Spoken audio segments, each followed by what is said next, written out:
Are you tired of constantly being overlooked and underappreciated?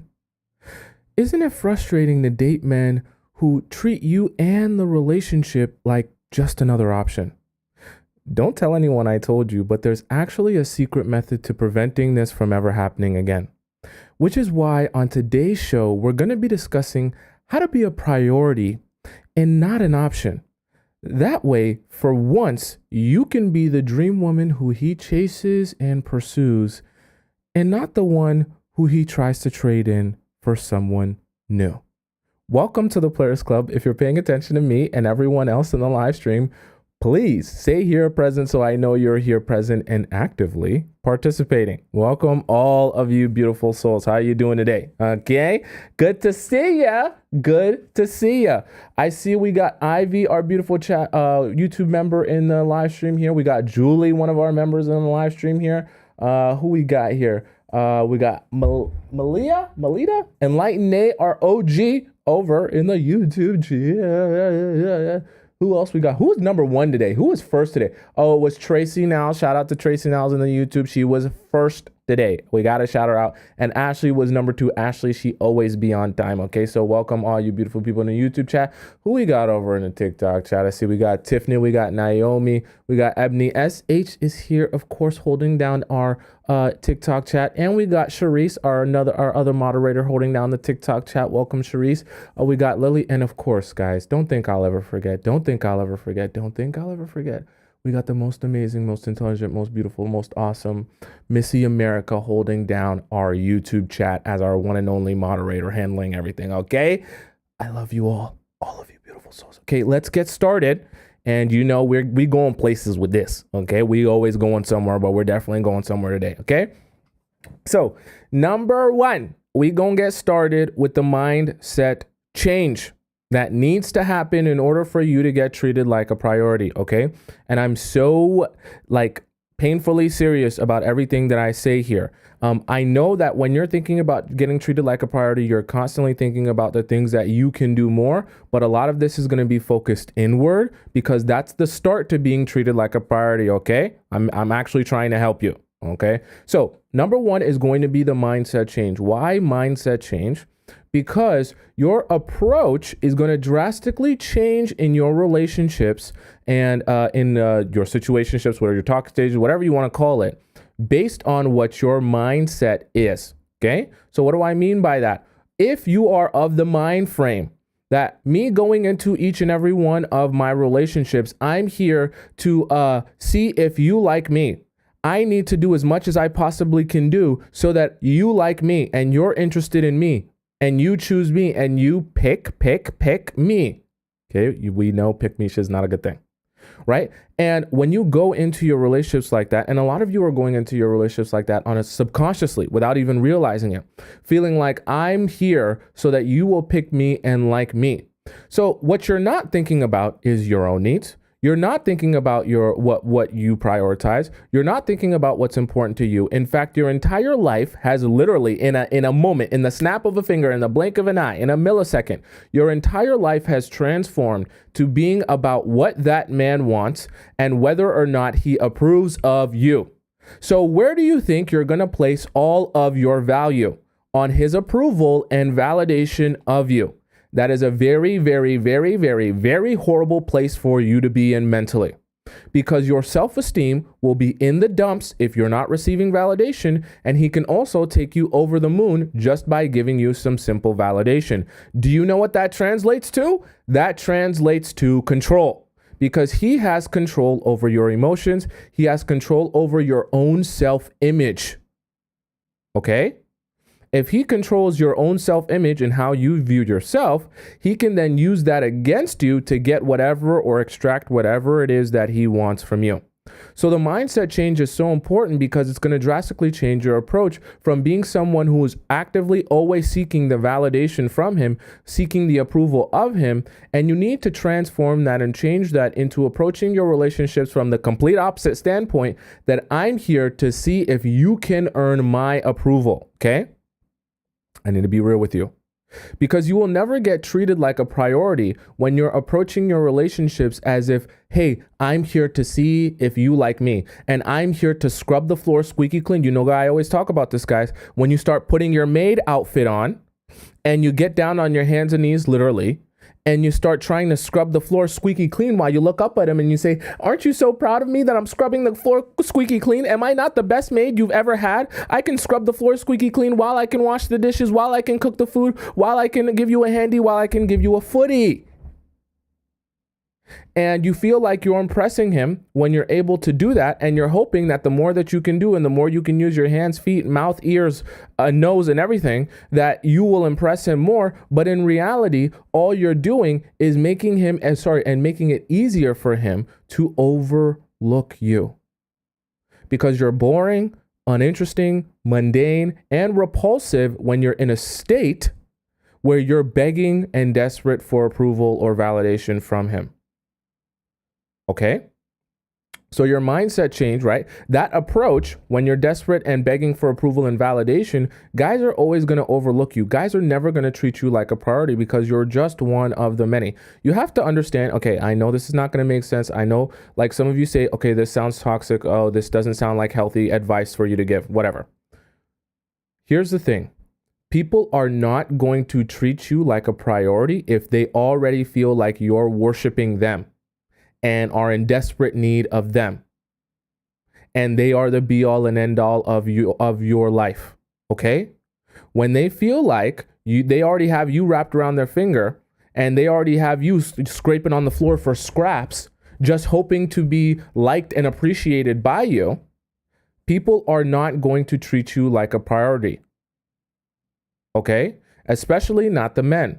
The men only, listen to me. Think about what it means to be a priority, at least from a man's perspective. I'm going to explain it to you.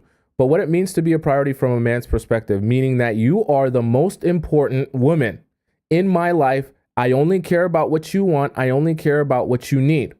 Think about what it might take to inspire that way of thinking in a man. When you think about you are the most important woman, there's other women here, but you're the most important one to me. You're the most important one that I'm seeking out. You're the one that I'm chasing and pursuing. You can't be in a state where you're already desperate for him. How can he say out of all of these hundreds of women, you're going to be the priority when you're the one, when he looks at you, you're the only one out of all the other girls who's on your hands and knees scrubbing the floor? That's not very priority-ish, okay? That's not very, oh, I'm here to chase after you and you alone. That's not very, you're the unique one that's so different that I want to be with you over all these other women, okay? I know it sounds very strange, but you have to be thinking, and we're going to talk about this in a little bit. You have to be thinking about how you separate yourself, and you have to step outside of yourself and think to yourself, okay, how am I going to approach this relationship differently from how all the other women in his life have likely approached the relationship? Because the truth of the matter is you can't be a priority if what you stand for and how you make him feel is exactly the way that all the other girls in his life have made him feel. So if he's quote unquote, because I'm not trying to help you attract a low value man, but if he's quote unquote a high value man who has standards, who has confidence, all that good stuff, then you can only imagine how easy it is for him to access other women. So you probably need to be thinking about the ways you can separate yourself from all the other women that he comes across if you want to truly be treated like a priority, okay? We'll get to separating yourself in a little bit where we'll discuss that more.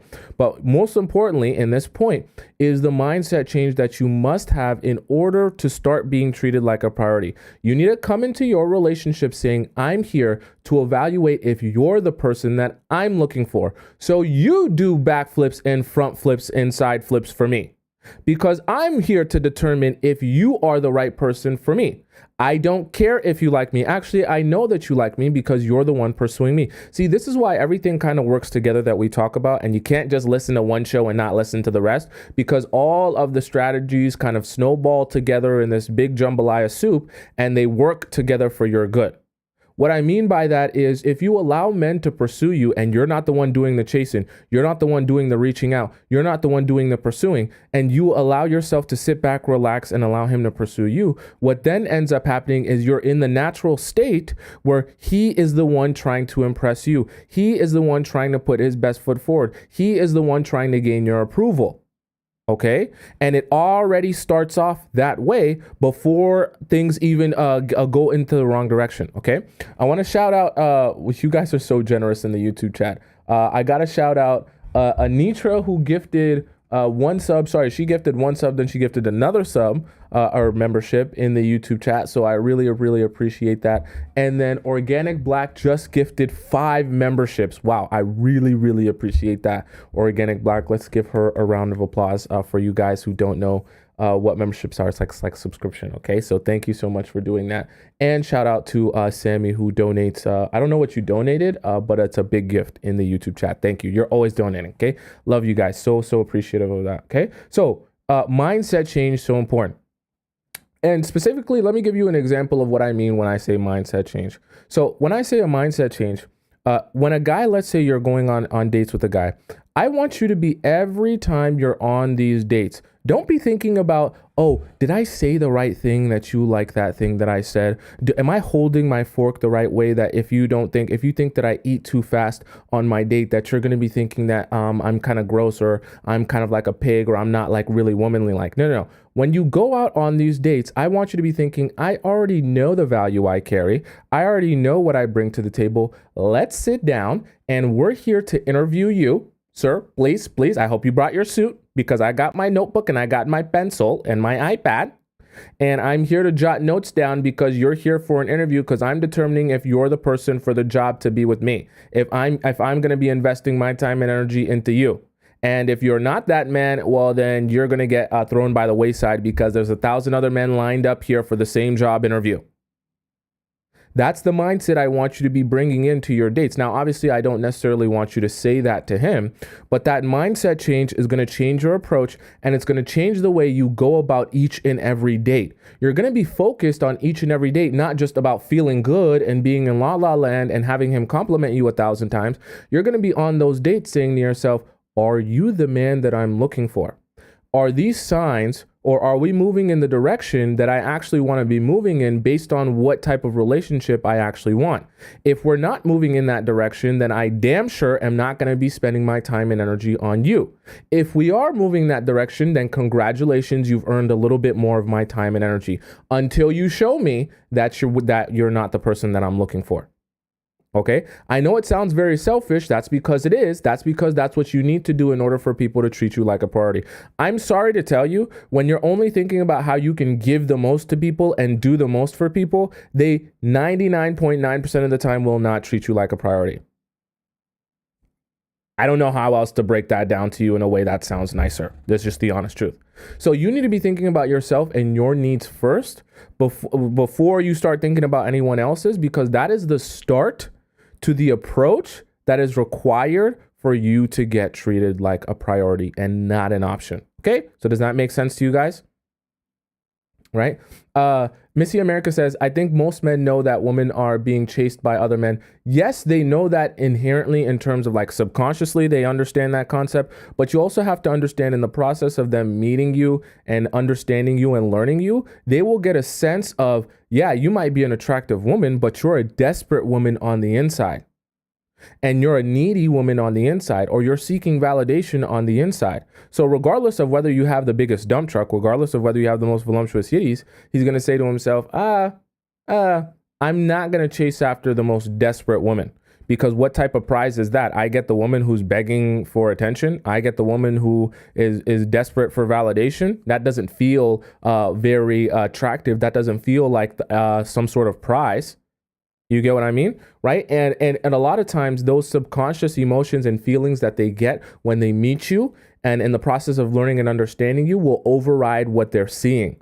So if they meet you and you embody a dream woman based on how you look, then in the process of getting to know you, he realizes that you're really desperate and you're really needy and you really need a lot of validation.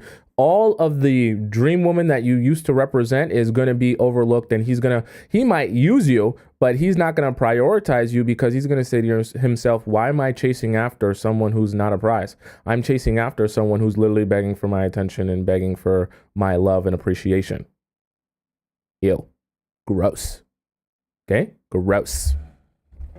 Does that make sense? This is why I always tell you guys that when you're thinking that when we have these conversations and I talk about bettering yourself and things like that, when you're thinking in your mind, you have it stuck in your mind, oh, but you know, I weigh too much for guys to find me attractive, or oh, I don't look the part that guys won't find me attractive, so none of this information is going to work because guys aren't even attracted to me in the first place. First of all, guys are into a variety of different things, so let's not even use that as an excuse. And second of all, okay, it's not really about your physical attractiveness. Yes, of course, that plays a role. We'll not pretend like it doesn't. But what it's even more about is your energy and the way you understand and strategize how to present yourself in a way that is in line with being the prize, with being the person that should be approached and, that should be appreciated and should be chased and pursued after, right? The thing to be won. Guys love video games for a reason. So if they feel in the process of meeting you that you're not something to be won, that you're actually kind of like trash on the street that is begging for someone to pick it up and appreciate it and love it and care for it, you're like a stray cat, not very attractive, okay? Not something he's gonna want to invest his time and energy into pursuing after. I'm just gonna tell you the truth, okay? So it's more about the mental, even for the guys, than you even imagine. Okay, I can actually assure you of that, even if the guys don't want to admit that to you. Okay, so mindset change, number 1. Number 2, you need to begin prioritizing your needs. This is where I want you all to be paying attention, because I know this is where I'm going to lose some of you guys, because you're thinking in here, but I just want tips and tricks to get him to text me back in 45 seconds or less. I just wanted tips and tricks to get him to send me more Snapchats throughout the day. No. You need to understand that if you want a specific type of treatment from men, especially from men, you need to start by treating yourself that way. I know it doesn't sound fancy. I know it doesn't sound magical. And I know it doesn't sound like a Disney princess movie, because you were only thinking about how you can do more for the guys. Okay? But I need you to understand. Let me just fix this here. I need you to understand. Oops, let me fix that. There we go. I need you to understand that prioritizing your needs is the start of everything that you're trying to do. If you are not prioritizing your needs, then you cannot expect a guy to come into your life and start prioritizing your needs. Start prioritizing yourself and your needs. Start prioritizing the things that are important to you. Okay, and this is the really important part. Very important part. Okay, in the process of you prioritizing your needs, and we're going to get to this next in more detail. In the process of you prioritizing your needs, you need to make sure that when you meet a new guy, you don't begin putting your needs on the back burner because you feel like, oh, well, I need to start prioritizing you now too because you're in my life. See, this is the problem. You're in a relationship where this is what should be happening. The guy that meets you or sees you wherever he is, comes to you and approaches you because he finds you attractive, because he finds you interesting, and he wants to get to know you. So because he wants to get to know you, you are at an advantage. You don't have to do anything because he's already letting you know he's the one that wants to get to know you.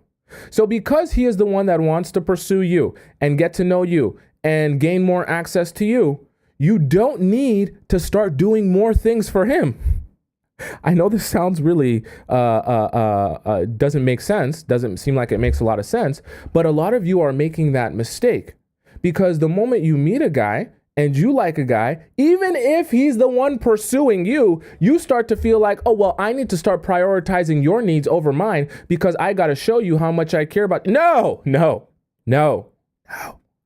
He's already made it clear he's the one pursuing you. You don't need to prioritize him. Actually, it's his job to start prioritizing you and your needs because he's the one trying to get more access to you.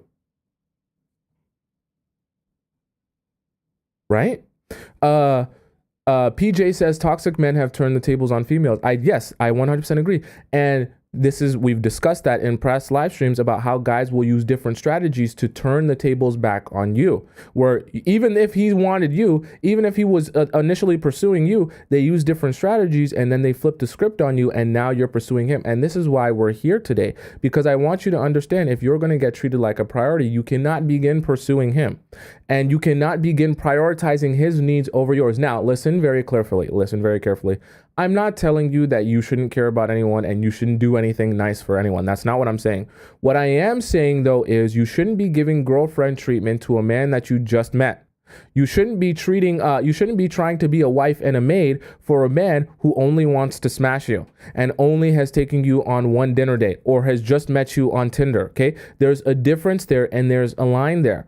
You do nice things and kind things for the men that have proven themselves to you that they're here to be invested for you and with you in this relationship long term. You're not trying to do more things and be a maid and be a wife to a man who you literally just met last week. That's the problem. Or for some of you addicts, a man that you literally haven't even met in real life, that you're only messaging on Tinder, messaging on Hinge, messaging on WhatsApp, or messaging on your phone or texting, whatever. Okay? Because some of you do that too. You're prioritizing needs of a man you haven't. I'm going to get mad. You're prioritizing needs of a man you haven't even met in real life. It's horrible. Okay. And the thing about it is too, what you need to get is that the men are perceiving that, like they're receiving that from you. So when they meet you and they're getting the understanding that you're starting to throw by the wayside everything that's important to you to like make him the priority in your life. Yeah, cool. The men might say, yeah, it's awesome for me that you're prioritizing me, but he's not going to say, wow, I want to prioritize you in return for how much you're prioritizing me. The men take it as, oh, you're letting yourself get taken advantage of. That's great for me. I'm happy because I'm getting everything I want. That does not mean that I'm going to start chasing after you or prioritizing you in return when you're giving me everything I want for absolutely nothing. I need you to understand that. I really need you to get that through your head. Stop prioritizing men that are not prioritizing you, because 99% of the time, especially at the very beginning, those men are not even prioritizing you, and you're already jumping out the window trying to make him the center of your life, especially when you're the woman and he should be the one pursuing you, which should mean that there's no reason any of your time and energy should be invested into prioritizing him, because you're the one that he's trying to impress. That's how it should be. He's trying to impress you. He's trying to put his best foot forward for you. He's trying to get picked by you, not you get picked by him. Okay? So you need to start prioritizing your needs and figuring out. So for some of you, this is going to be the most painful part. You're going to have to start figuring out what's important to you. You're going to have to start figuring out what you care about. You're going to have to start figuring out what makes your life feel fulfilling. I know I talk about this a lot, but this is actually one of the biggest keys to all of your relationships, which is why I talk about it so much. Because some of you are so focused on the validation from the man that you think that your entire life is just one big pool of validation. And the only way you will have any self-worth or value is if you're being validated by a man. But I'm actually here to flip the tables on you and help you realize that the only way you get treated like a prize, the only way you get approached like a priority, the only way you get treated like a priority is by investing into yourself, which is why I'm always going to be reminding you that you should be investing into yourself and figuring out what is important to you. And for some of you, actually a lot of you, you've spent so little time prioritizing your own needs, you don't even know what your own needs are. So when I say prioritize your needs, you're honestly like, I honestly don't know. I don't know what I need. I don't know what's important to me. I don't know what I should be doing aside from being with a boy. My whole life is being with a boy. And for my entire life, it's only been about going from one boy to the next. It's the same reason why I tell all of you, beautiful souls, that the way to detach yourself in a relationship where you're focused on yourself and you're focused on what's important to you and you're not so invested that you feel like, oh, this has to work with you, is not by dating more people. See, some of you guys get this mistaken, and I've seen some of you guys comment this in the live chat and on my videos where you say, this is why we should date 10 men at once. This is why we should date 20 men at once. Have a roster of 85 men that you rotate through so you're never attached to no other men. No. That is a horrible mistake, because then you're stretching yourself so thin, you're not allowing yourself to actually build anything real with any individual person. And you're also not properly able to absorb the person and receive them for who they are, because your mind is in 1,000 different places. I tell you all the time, you only have 100% of your time and energy. So when you spread it thin across 80 different men on your roster, you're not actually doing yourself a favor. You're actually making it way harder for you to determine, or is guy number 78 more in line with what I'm looking for in a husband, or is it guy number 63? Or was it guy number 15 that said that he was going to take me out? And now you're literally, you're so confused, because you're trying to figure out who is the one that's actually showing themselves to be the one that I need in my life, because they're all kind of the same, and you can't absorb any real information that way. What you need to be doing is dating one person at a time until you figure out that they're not the person you're looking for. You end that relationship, like you actually cut it off. You don't string it along, and then you go on to the next person. Why? Because you want, throughout this span of you dating, you want the time and energy to be able to prioritize yourself always. And I can assure you, whether you're a guy or girl, this isn't any specific to any gender, whether you're a guy or a girl, it will be impossible for you to prioritize your needs when you're spread so thin dating 1,000 other people. Okay. Someone says, Jova says, okay, but Shira told me to date 3 at a time. Now what do I do? Well, here's the thing. I'm not going to tell you that one particular way to live your life is better than one other way. Okay. So if Shira told you that and you believe in that, then gladly go do that. Shira talks a lot about finances and money and things like that. I focus more on the emotion. I don't personally think it's a good idea, especially for you as a woman, and how emotionally invested you get into relationships and how attached you can become to one individual person. I don't think it's a good idea to be spreading yourself so emotionally thin across multiple men at once. Okay. I'm not saying you can't date different men, but I feel like it's always best and best serves you to be focused on one relationship at a time until you identify this relationship is not going to work out and this is not what you're looking for. And then once you identify that, you cut it off for good. Did you notice I said cut it off for good? And then and only then you focus on the new man. Okay? That way you can be sane. And you can be sure that what you're seeing is what you're seeing. And when things are on, they're on with men. And when things are off, they're off with men. Not these. See, I'm of the belief when you start trying to do 3, 4 men that you're dating at once, multiple men that you're dating at once, you start to do this thing where instead of being on with a man and then off with a man, meaning there's a clear black and white line, and you know what the standards and expectations are, you have multiple men which you're kind of on with, but you're kind of off with, but it's kind of serious, but it's kind of just a talking stage. And what ends up happening, you're in limbo. And the moment you start living your life in limbo, there's confusion. And you know who loses when there's confusion? You do. And you know who wins? Actually, ironically, when there's confusion, the men do. Because when there's confusion, he can do things that are inappropriate and say, oh, but I didn't know. I thought we were doing a thing, but you thought it was a different thing. And then you're like, wait, but no, we already slept together. How can you think it's this thing when it's actually that thing? Or no, how would you think it's and then when there's a whole bunch of confusion, and let's say you sleep with him while there's confusion, now you're the one that loses because you've wasted a body on a guy who you don't end up with. And now there's a whole bunch of a jumbled up mess. So you want to do yourself a favor and not allow there to be confusion. And when you're on with a guy, you're on with a guy until you're off with a guy, and then you're off with that guy for good.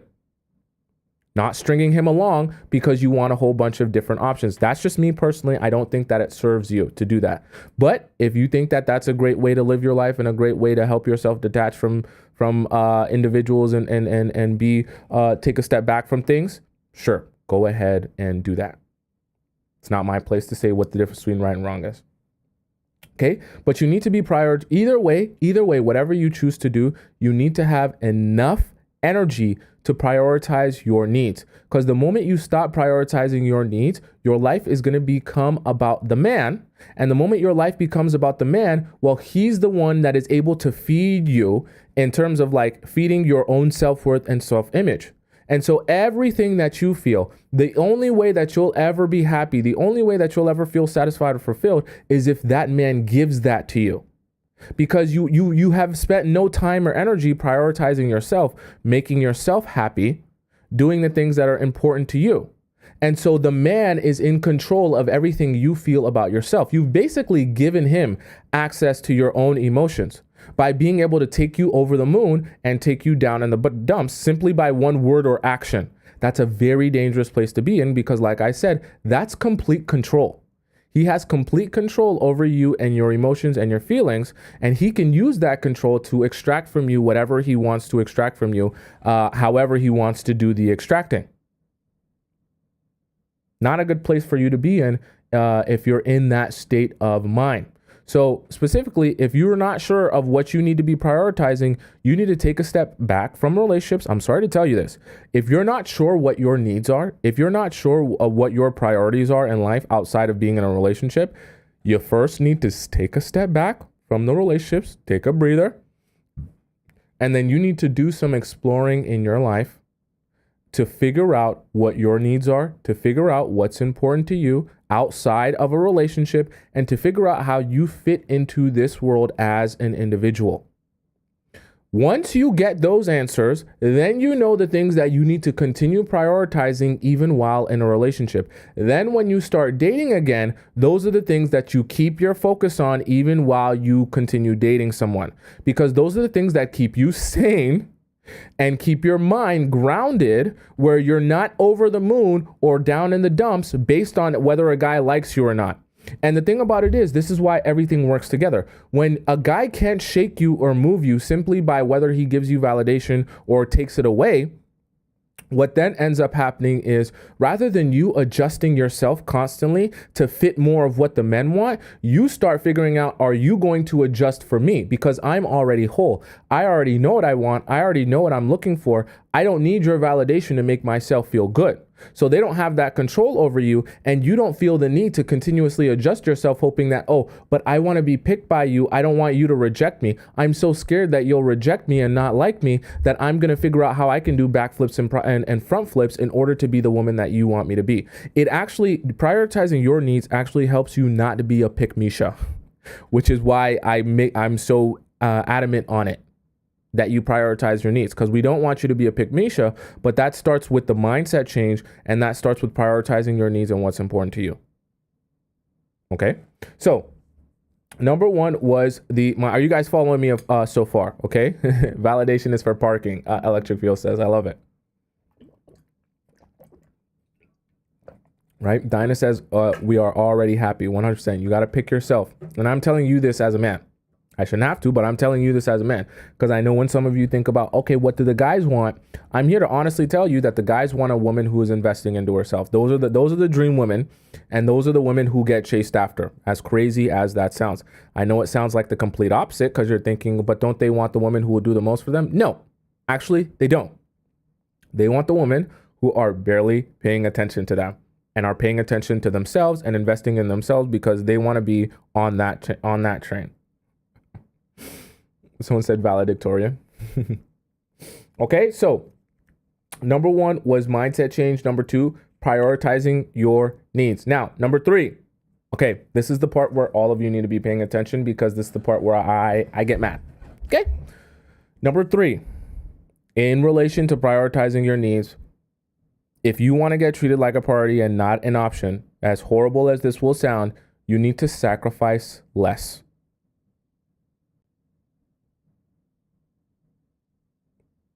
This is where we're going to have a real conversation. You need to begin sacrificing a lot less, especially for the men that you're dating, if you want to get treated like a priority. Why? I'm going to tell you this from a man's perspective and how we talk amongst each other as men. I'm just going to be so for real, okay? We call it toxic if you want. I'm just going to tell you the truth of how men discuss this, man, okay? When we talk about the girls that we can hit up at 2 a.m. and go over to their house and sleep with them, I can assure you, we don't talk about them as if those are the women we're prioritizing in our lives. We might share stories about how crazy it is that as soon as I finished at the club after chugging down a bottle of Henny or chugging down a bottle of Belvedere with my boys, I dapped them up, and then I called my favorite eater up at 2:30 a.m. after I left the club, and I stumbled and fumbled over to our place, and I smashed, and then I threw up, and then I smashed again, and then I left at like 4 a.m. and that was such a crazy story. But I can assure you, after we laugh about that crazy story, he never once says, that's the girl I'm going to take serious. That's the girl I'm going to prioritize in my life. That's the girl I'm going to build a relationship with. Actually, as crazy as it sounds, after he tells that story, a lot of times he then goes on to talk about the girl who he really wants to be with, but he's still working on her because, she's not easy and he can't get easy access to her. Why? Because the guys know that certain girls, they can call at 2:30 a.m. and stumble and fumble over to their place and smash after the club. They would not dare to ask certain girls that because they know it would absolutely ruin their chances of being with them. They wouldn't dream of it. I'm just telling you this so that you can understand men aren't idiots, okay? They might be a little bit emotionally stunted, but they're not idiots. They know that they can try certain stuff with certain girls, and they know they shouldn't even bother trying that certain stuff with certain girls as well. So I say all that to say, you need to sacrifice way less than you've been sacrificing for men, because that's the only way they start treating you like a priority. When you are trying to put on your maid outfit and scrub the floor squeaky clean to show the men that they should pick you and want to be with you and want to make you their girl, and you're sacrificing your entire life, you're sacrificing your own needs, you're sacrificing everything that is important to you, you're sacrificing sleep, you're sacrificing money because you're taking off shifts to be with him, you're sacrificing whatever you need to sacrifice so he'll pick you. In the end, it only makes it easier to overlook you when you're sacrificing everything for him. I can assure you, I've heard this plenty of time from guys, and I've also experienced this myself. The girls who were early on in our relationship sacrificing the absolute most for me, I only thought to myself, gee, it's great that you sacrifice your entire life for me, but it does not make me want to prioritize you in return. Unless I was already interested in you, you sacrificing your entire life for me doesn't do anything for me. It only makes me feel like if I just continue to do nothing, you'll continue to sacrifice and I'll continue to get what I want. So why would I do more when you're already giving me everything I want for absolutely nothing?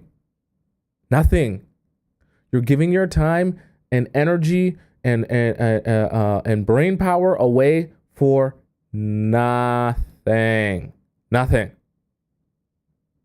So I really mean this when I say sacrifice less for men. And so in the example that I just gave, it's the same thing. Like even small sacrifices where he feels like, oh, I just finished at the club. The music's playing. He was dancing. He was grinding on some girls at the club. He got a couple girls IG at the club, let's say.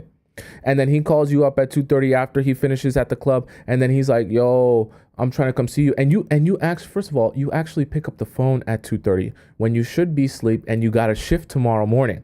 But you pick up the phone because you want so badly for him to like you, and he hasn't texted you or called you in the past couple of weeks. And now he's finally calling you and texting you, giving you some attention. So you pick up the phone. And then he says, yo, I miss you so much, girl. It's like when I'm not around you, it's like I don't function right. And I know we haven't talked in so long, but me and you know how we go way back, and we got to catch up again. Yo, I think. Then he puts on this voice. I think, girl, me and you, we should have a heart to heart, like spend some time together again. Have that quality time that we never got the chance to have. You never really gave us a chance, girl. Can you give us a chance for once, like me and you, like. You know how we do, like, how we rock. We always laugh. We always giggle when we together. Can I make you giggle some more? Can I make you giggle just a little bit more? Let me come over, girl. I'm trying to see you right now. And then all of a sudden, you're sacrificing your sleep. You're thinking about, okay, I'm going to call in sick tomorrow. You're thinking about, okay, he wants to spend time with me now, so I'm going to rearrange my life so that I can be with you and spend some time with you because now you want to spend some time with me. It won't work out for you how you think it's going to work out for you. I promise you. Stop sacrificing so much for these men and they'll actually start treating you like a priority. Listen, I know that everything that I say here is going to sound really toxic and really selfish because I'm telling you basically to be selfish. But I just have to be honest with you that men don't treat women like a priority when they're trying to do the absolute most for them. I just have to be so real with you. I don't make the rules on why that is the way that it is, but that is the way that it is. Okay? I've never seen a man or experienced a man treating a woman like a priority who's on her hands and knees scrubbing the floor squeaky clean trying to be the best mate out there. I've only witnessed men treat women like a priority who barely like them and they have to chase and pursue after like a hungry hyena. I've only ever witnessed that.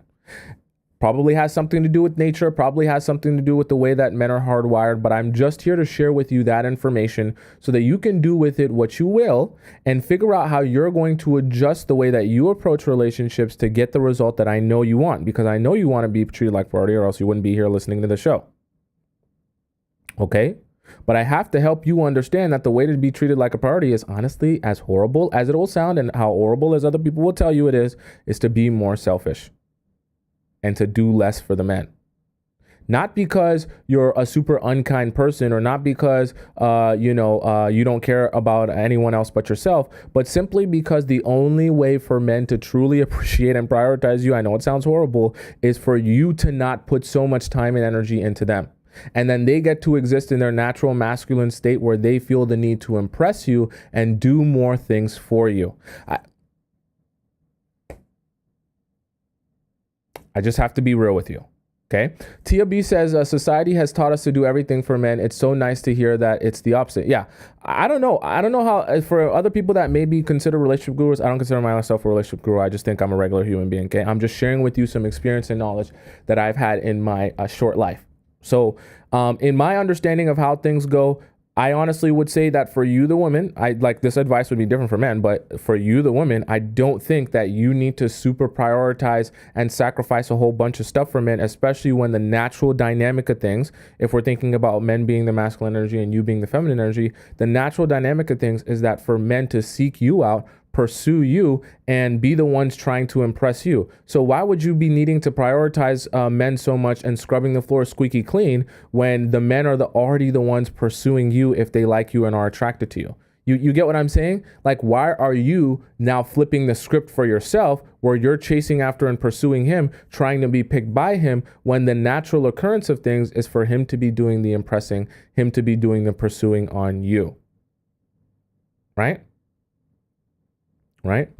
Kalia says, can we sacrifice if I have my interests?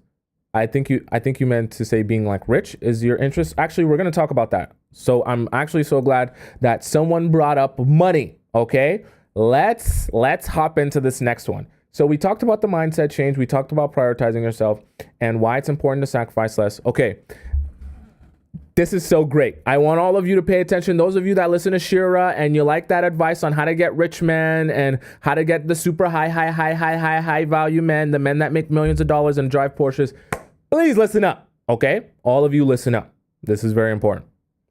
Now, point number 4, you need to separate yourself. Pay very close attention. Stop pooping now. If you've been pooping, suck it up now. Okay, stand up straight now, sit up in your bed now. I want you to pay attention to this. You need to separate yourself from all the other women. If you want to be treated like a priority, it is painfully important that you separate yourself from what every other girl is doing. Why? Because if you're going to be the priority, then there inherently has to be something unique about you that stands out in his mind that would make him say, I want to treat this girl differently than I've treated all the other girls.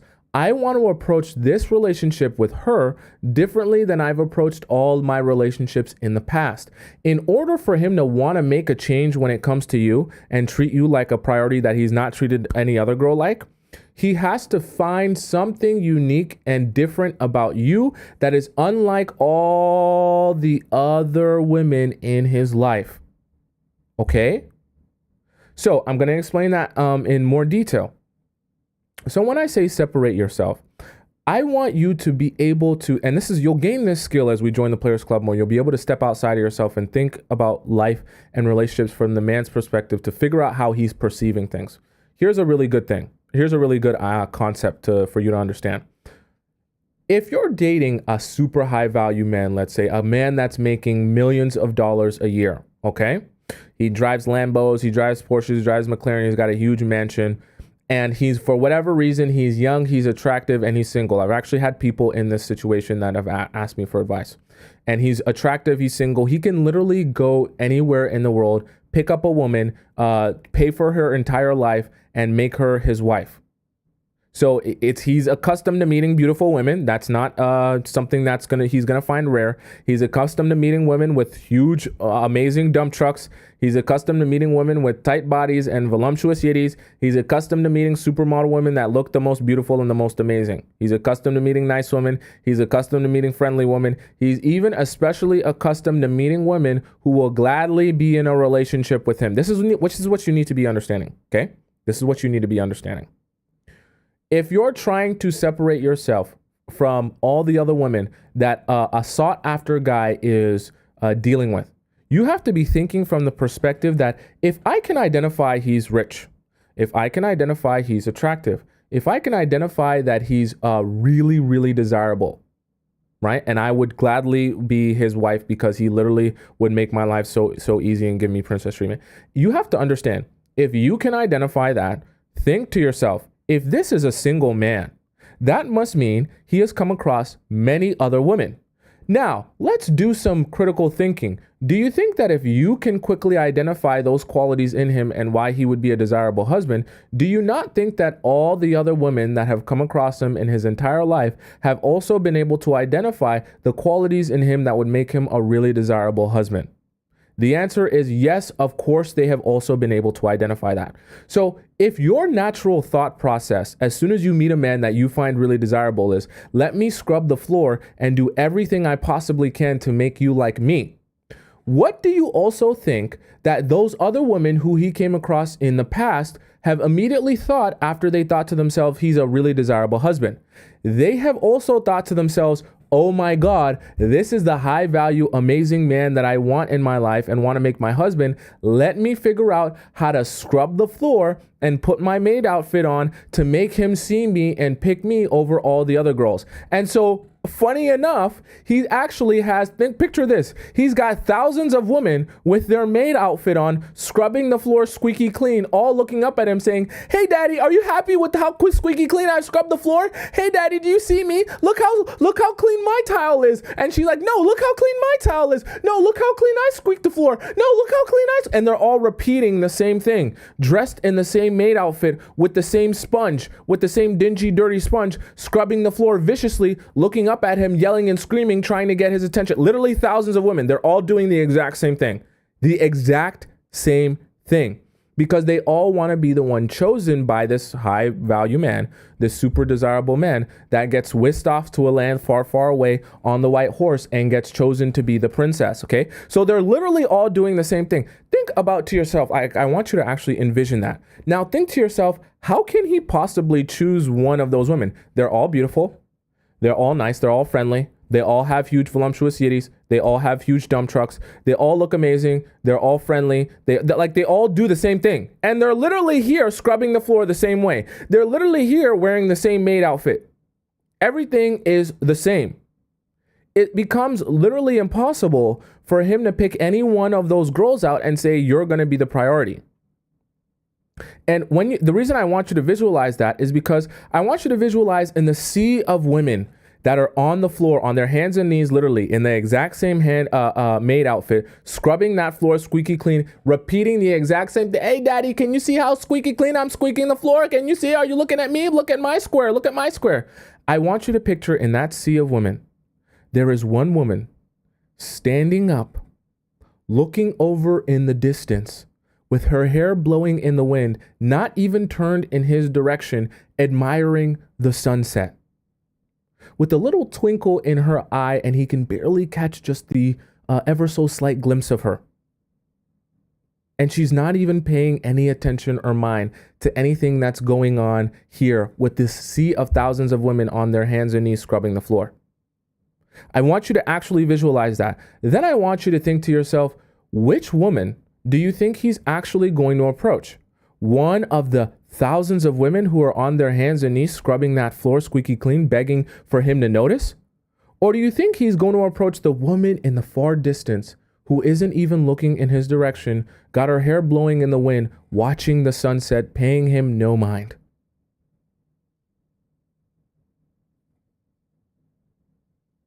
So when I give you that visual, do you see how the way to separate yourself, in all irony, is actually by doing nothing? Because the natural occurrence when you're doing nothing is that a man can take notice of you and find you fascinating enough that he wants to know more about you. It doesn't mean necessarily that any of those women who are on the floor scrubbing the floor squeaky clean are any less than. But you have to understand the way a man's mind works. He's not going to be able to differentiate or appreciate any of those women who are all doing the exact same thing, the exact same way. The only woman he finds curiously interesting enough to approach is the one in the distance that's not really paying him any mind. And so what does he do? He ends up pursuing or treating like the priority the woman who is not paying him any mind, watching the sunset. And in this visual, he literally steps over all of these women in the maid outfit. They're like roaches. He's like stepping over them. They're all scrubbing the floor the exact same way. He's like literally trying to push them out of the way so he can finally get to this woman in the distance. Meanwhile, they're all begging for his attention. He's like, please get out of my way. Please stop. Please get out. They're like grabbing onto his ankles, trying to hold him there so that he won't get away. Hey, please let go of me, please. And he's like chopping arms off, trying to get him away, right? Only to approach the one woman who's not on her hands and knees, doesn't have a maid outfit on, and is staring at the sunset. And he says, hey, my name is Tomisin. What's your name?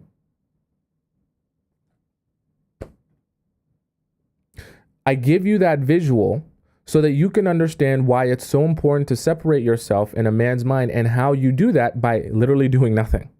And the less you do for him, the less you pay attention to him, the easier it makes for him to naturally just be able to say, you're the woman I want to pursue. You're the woman I want in my life. You're the woman I find interesting, that I want to learn more about.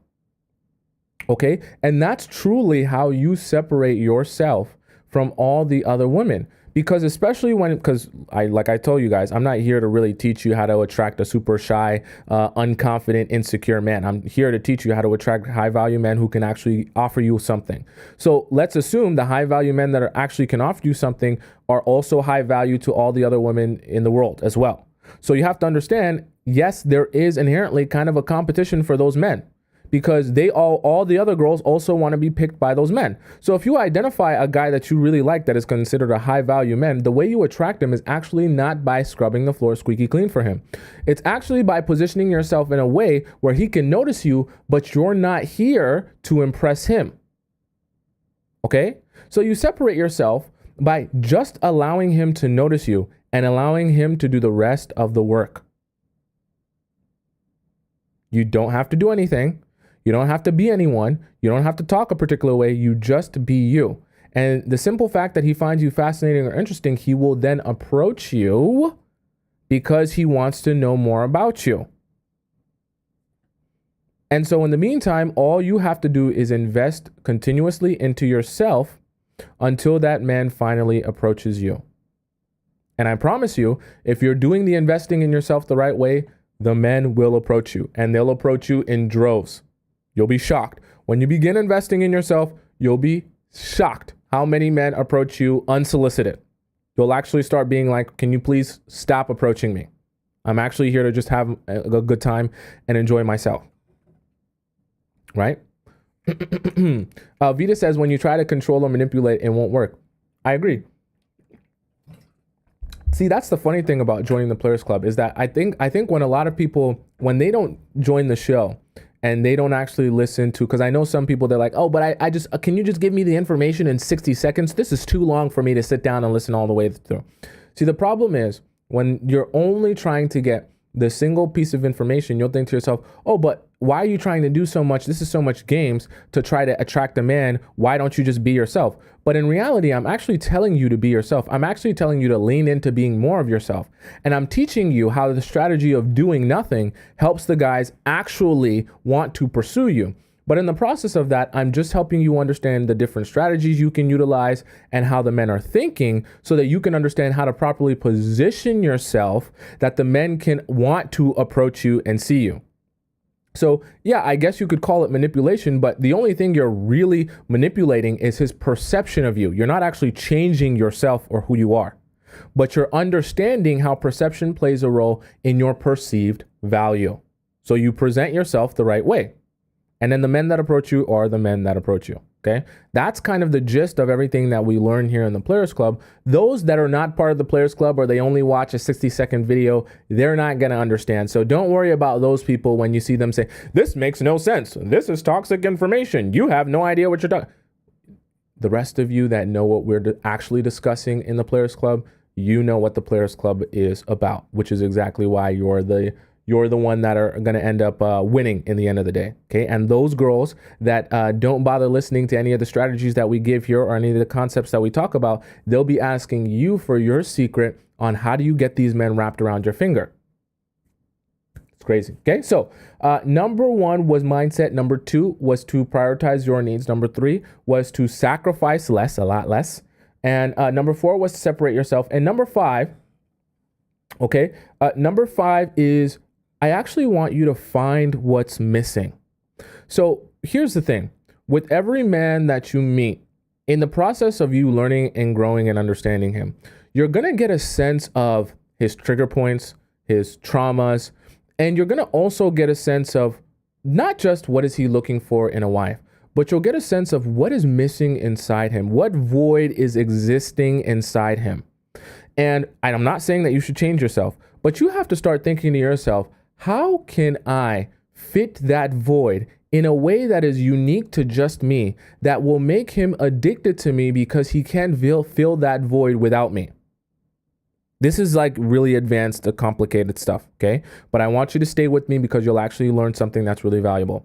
See, the thing about it is when you meet people and you grow with them and you begin understanding them more, especially when you start getting in the habit of asking good questions to learn more about the men that you're dating, you'll get an understanding of not just the human being on the surface, but the human being underneath. I'm talking about the whole human being that has experienced all these different things in life.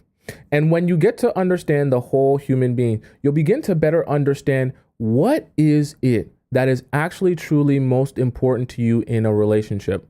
What is it what void is it that is missing inside of you that a relationship can actually help to fulfill inside of you? Everyone has their own thing. Okay.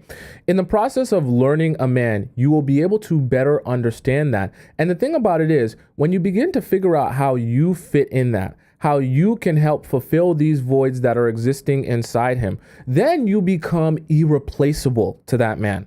Now, this is not really about doing more for him. This is more about eliciting a feeling and an emotion inside him that makes him feel like the thing that I get from you, I can't get from any other source. So I'll give you an example. Let's say you're going out on a date with the guy, and in the process of getting to know him, you start to realize that one of the main things he's looking for in a relationship is the confidence to go out and try things and do things. And he's always in his head having paralysis by analysis, which just means like he spends so much time thinking and analyzing that he never actually takes action. But he needs that confidence to just say, no, you're capable of doing it. And I believe in you. And to have, you can maybe, let's say in the process of you understanding his life and his family life, you get the sense that he's never had someone to say, I actually believe in you. Like, I believe in your abilities to get it done. I believe in your abilities to do the right thing. Okay.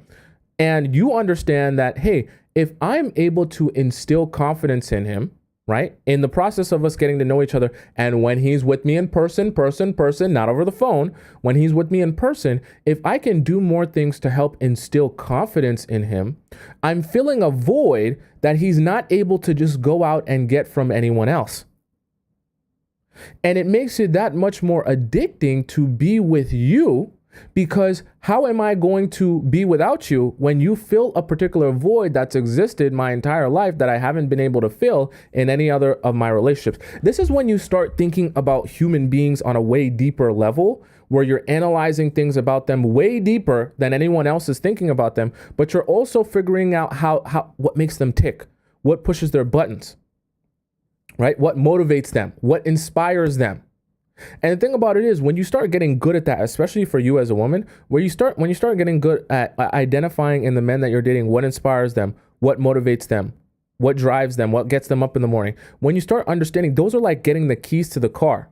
Because now, I know this is going to sound horrible, but now you actually begin to understand how to control him. If you understand what motivates him, if you understand what inspires him, if you understand what drives him and what gets him up in the morning, or how to do that, you now have the keys to be able to motivate him and inspire him to do anything you want.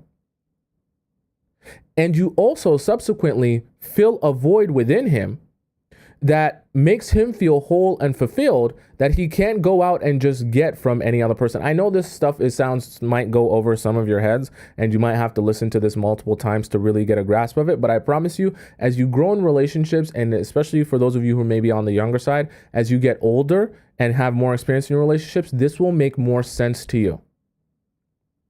Okay? Because when you find what's missing within him, right? And you figure out how to inspire and motivate him and what voids you can fill for him.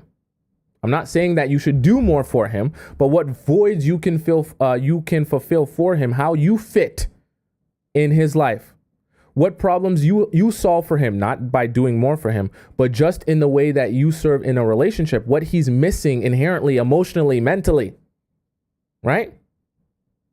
Then you begin to have the keys to the car and understanding how to motivate and inspire him, which means you end up being able to control him. I know that's like a side thing. Okay. I know this point is going to tell me if you guys are confused, because I know that some of you are probably might go over your heads because you're like, motivation, inspiration, what does that have anything to do with being treated like a priority? The reason I say that it's being treated like you will get treated like a priority is because once you begin understanding how to fill those voids within him, then guys then say to themselves, I can't get this substance from anywhere else. You're doing something for me that I cannot go out and find within any other woman. So in the I see some of you saying, please explain. So in the example that I gave where I say, let's say you identify that a man needs confidence to be able to go out and do things. Let's say, for example, he's really been struggling getting his business off the ground because he doesn't feel like he knows what he's doing. He has imposter syndrome. I know I'm going so deep into emotional, things here. Let's say he has imposter syndrome. He never feels like what he's doing, he actually deserves it. He feels like he's just walking aimlessly, and he hasn't been able to get himself off the ground in the process of building this business, because he constantly feels like he has imposter syndrome, and he constantly feels like he doesn't, know what direction he should be going in. And then you come along and you figure out how to instill confidence in him by giving him those words of, what's the word I'm looking for?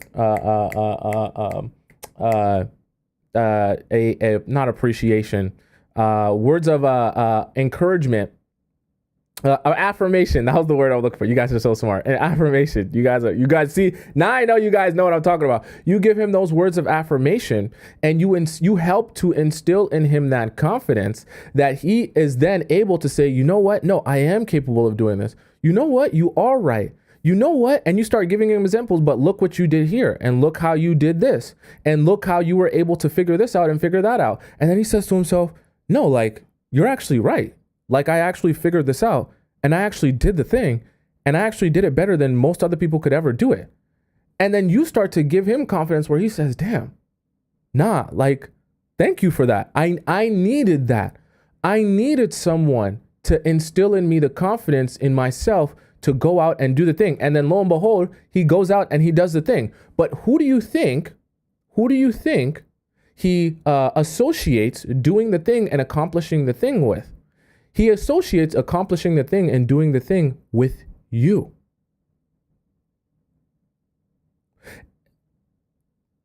This is something that's really advanced that I just want some of you to table that don't understand it for another time. And maybe one day as you grow, you'll understand its importance and its value. because some of you might still be lost. But I do want you to understand that this is something that's really, really powerful and can really change your life in how important you become to a man. Okay? Might not make a lot of sense to some of you right now, but I can assure you, when you become that important to a man where he feels like he can't be the best version of himself without you in his life, it's very powerful. And this is I know when I say be the best version of himself without you in his life, you're thinking, oh, so that means then I have to then do more for him. You have to understand, and you can instill confidence in a man, and you can make him feel like he's not whole without you doing more for him. Just through your words, just through the way that you encourage him, right? Just through the way that you speak about him or respect him and your relationship. Doesn't really require you to do more. It doesn't really require you to get on your hands and knees and scrub the floor. This is like for the older, more mature audience. They'll get it. Some of you that are on the younger sides might not get it. And I can only explain it to you once you start experiencing it. Okay? So I'll leave that there for some of you that might be a little bit confused. Someone said heal his inner child. Yes. Things like that. And this is like I say, you'll only start understanding this when you start meeting the whole human being of people. Okay. This is like something that happens over the course of years. Like when you start meeting the whole human being, not just the person you're going on dinner dates with, this will start to make more sense to you. Everyone you meet has voids within them. Everyone you meet has traumas within them. Everyone you meet has their life is going to also represent the relationships. And a lot of times what they're looking for in a relationship will be indirectly related to the voids that were existing in their childhood, in their upbringing, in their experiences. And in one way or another, they're going to be trying to fill those voids in their subsequent relationships through being with particular types of people. This is like advanced stuff, okay?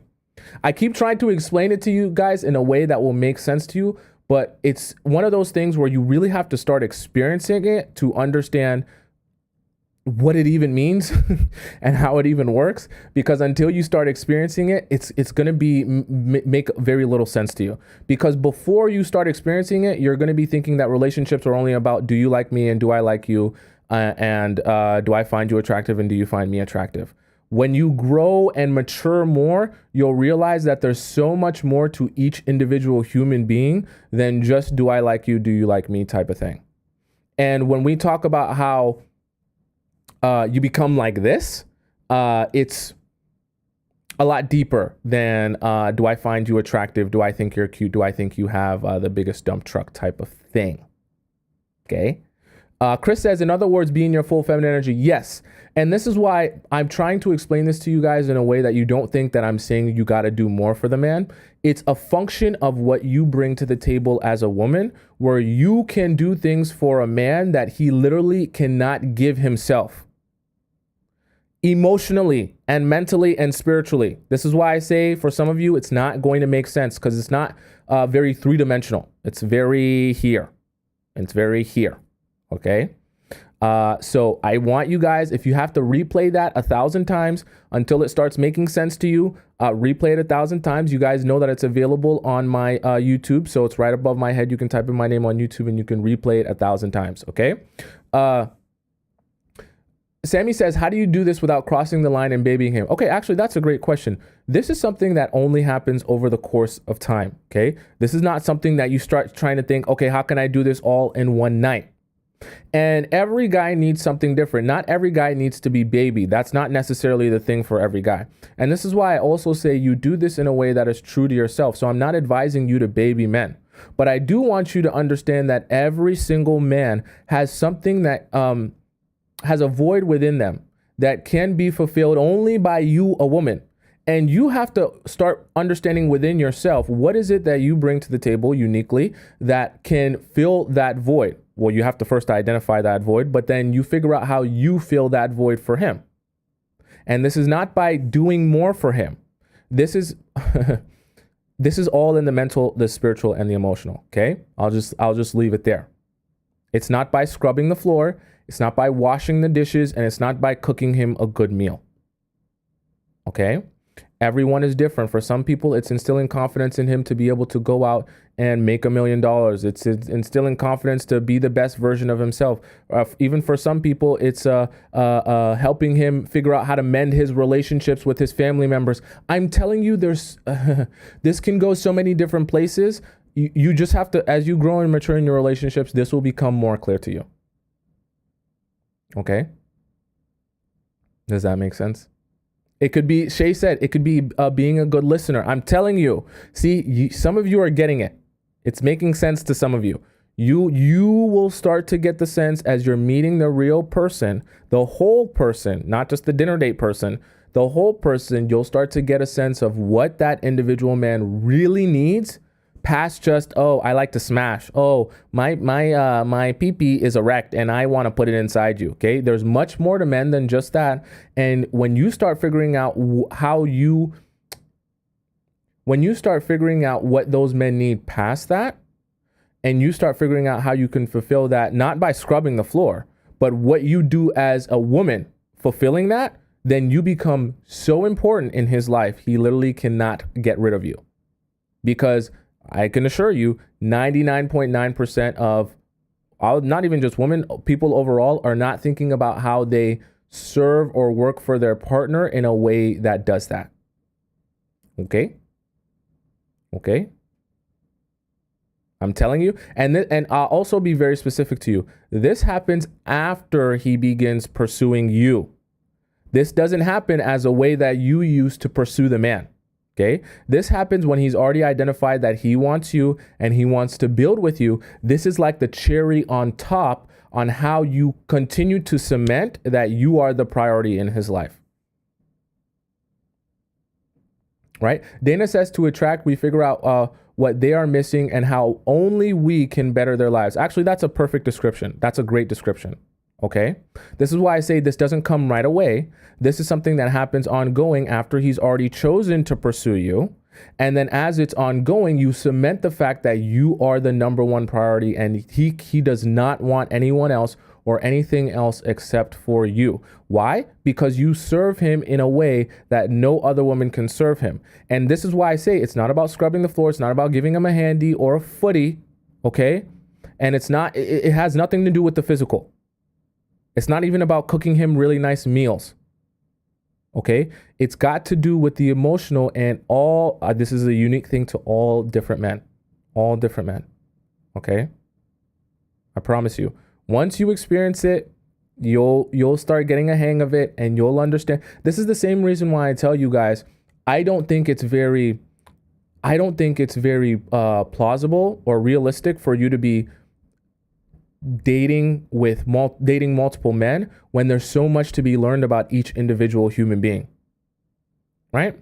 And the amount of energy required to understand and learn each individual human being, I don't think you would have enough energy left over to have any for yourself and to even properly invest in those other people that you're dating as well. Because even if you date a roster of 3 men, you're still going to have a favorite. Okay? And if you have a favorite, you're naturally going to be investing most of your time and energy into your favorite. So then what's the point if you're investing most of your time and energy into your favorite anyways? Why not just only date your favorite until he's no longer your favorite? That's just how I think, though. Maybe I'm an idiot. And for those of you that don't understand the last point and think that I'm talking about doing more for the man and scrubbing the floor, please just ignore everything I said and do all the other 4 points. Number 5 is only for the people who actually understand what I'm saying and understand how to do this without putting on your maid outfit and scrubbing the floor. Okay? Just keep that in mind. So if you know you still don't understand it, just ignore it. Pretend like I never even said anything for point number 5. If you understand it and understand how to utilize it the right way, then you can implement it. Okay? I know some people might still be a little bit lost. Someone said dating 3 people at a time is draining. Sweet said, yeah, I agree. But some people, see, the thing is, I also want to acknowledge that I might not know everything. So I do know that some people might tell you, date 3 guys at once, date 10 guys at once, date 20 guys at once. Look, I'm not here to tell you the difference between right and wrong. I'm not here to tell you how to live your life, but I will say that if you were asking me for my advice, I wouldn't advise you to date multiple people at once. I just don't think you'll properly be able to extract what you need to extract from each individual relationship like that. Trini says in Robert Greene's 48 Laws of Power, he tells the story of Cleopatra and how her man left and came back because the other girl couldn't compare. So sometimes they will leave, but never chase. I actually know exactly what book and story you're talking about in the 48 Laws of Power. I actually think that might be, are you sure that's 48 Laws of Power, or is that the Art of Seduction?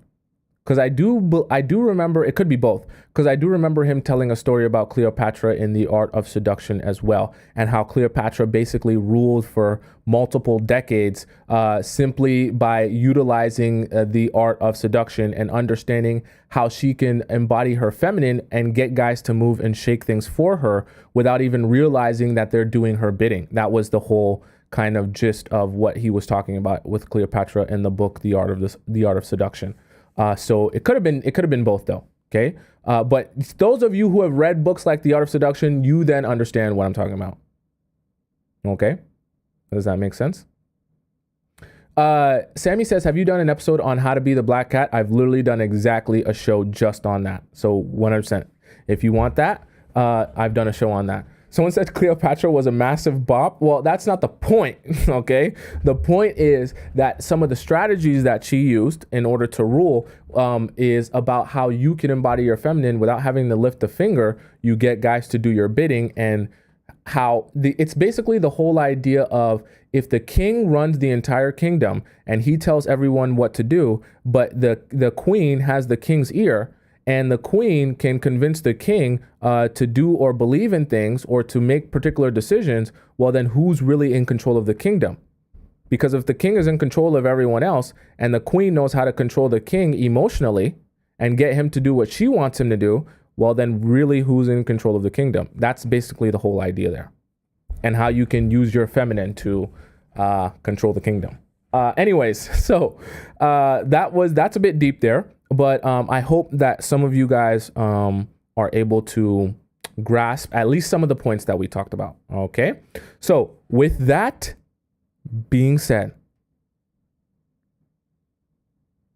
it is time. Do you know what time it is? I see we have some new people here because they're asking me, what time is it? I'm checking my watch. I'm checking my phone. I'm checking the computer.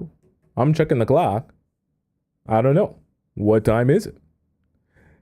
I'm going to ask you Players Club members if you know what time it is.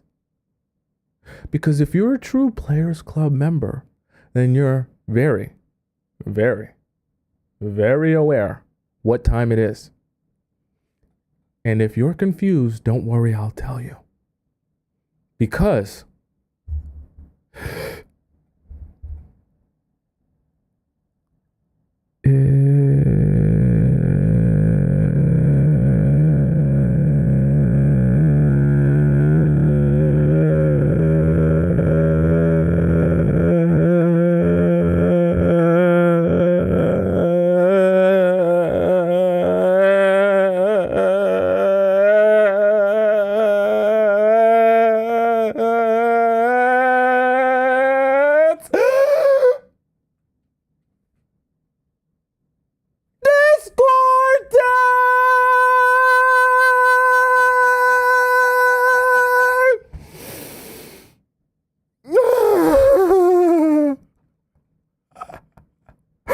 it's Discord time.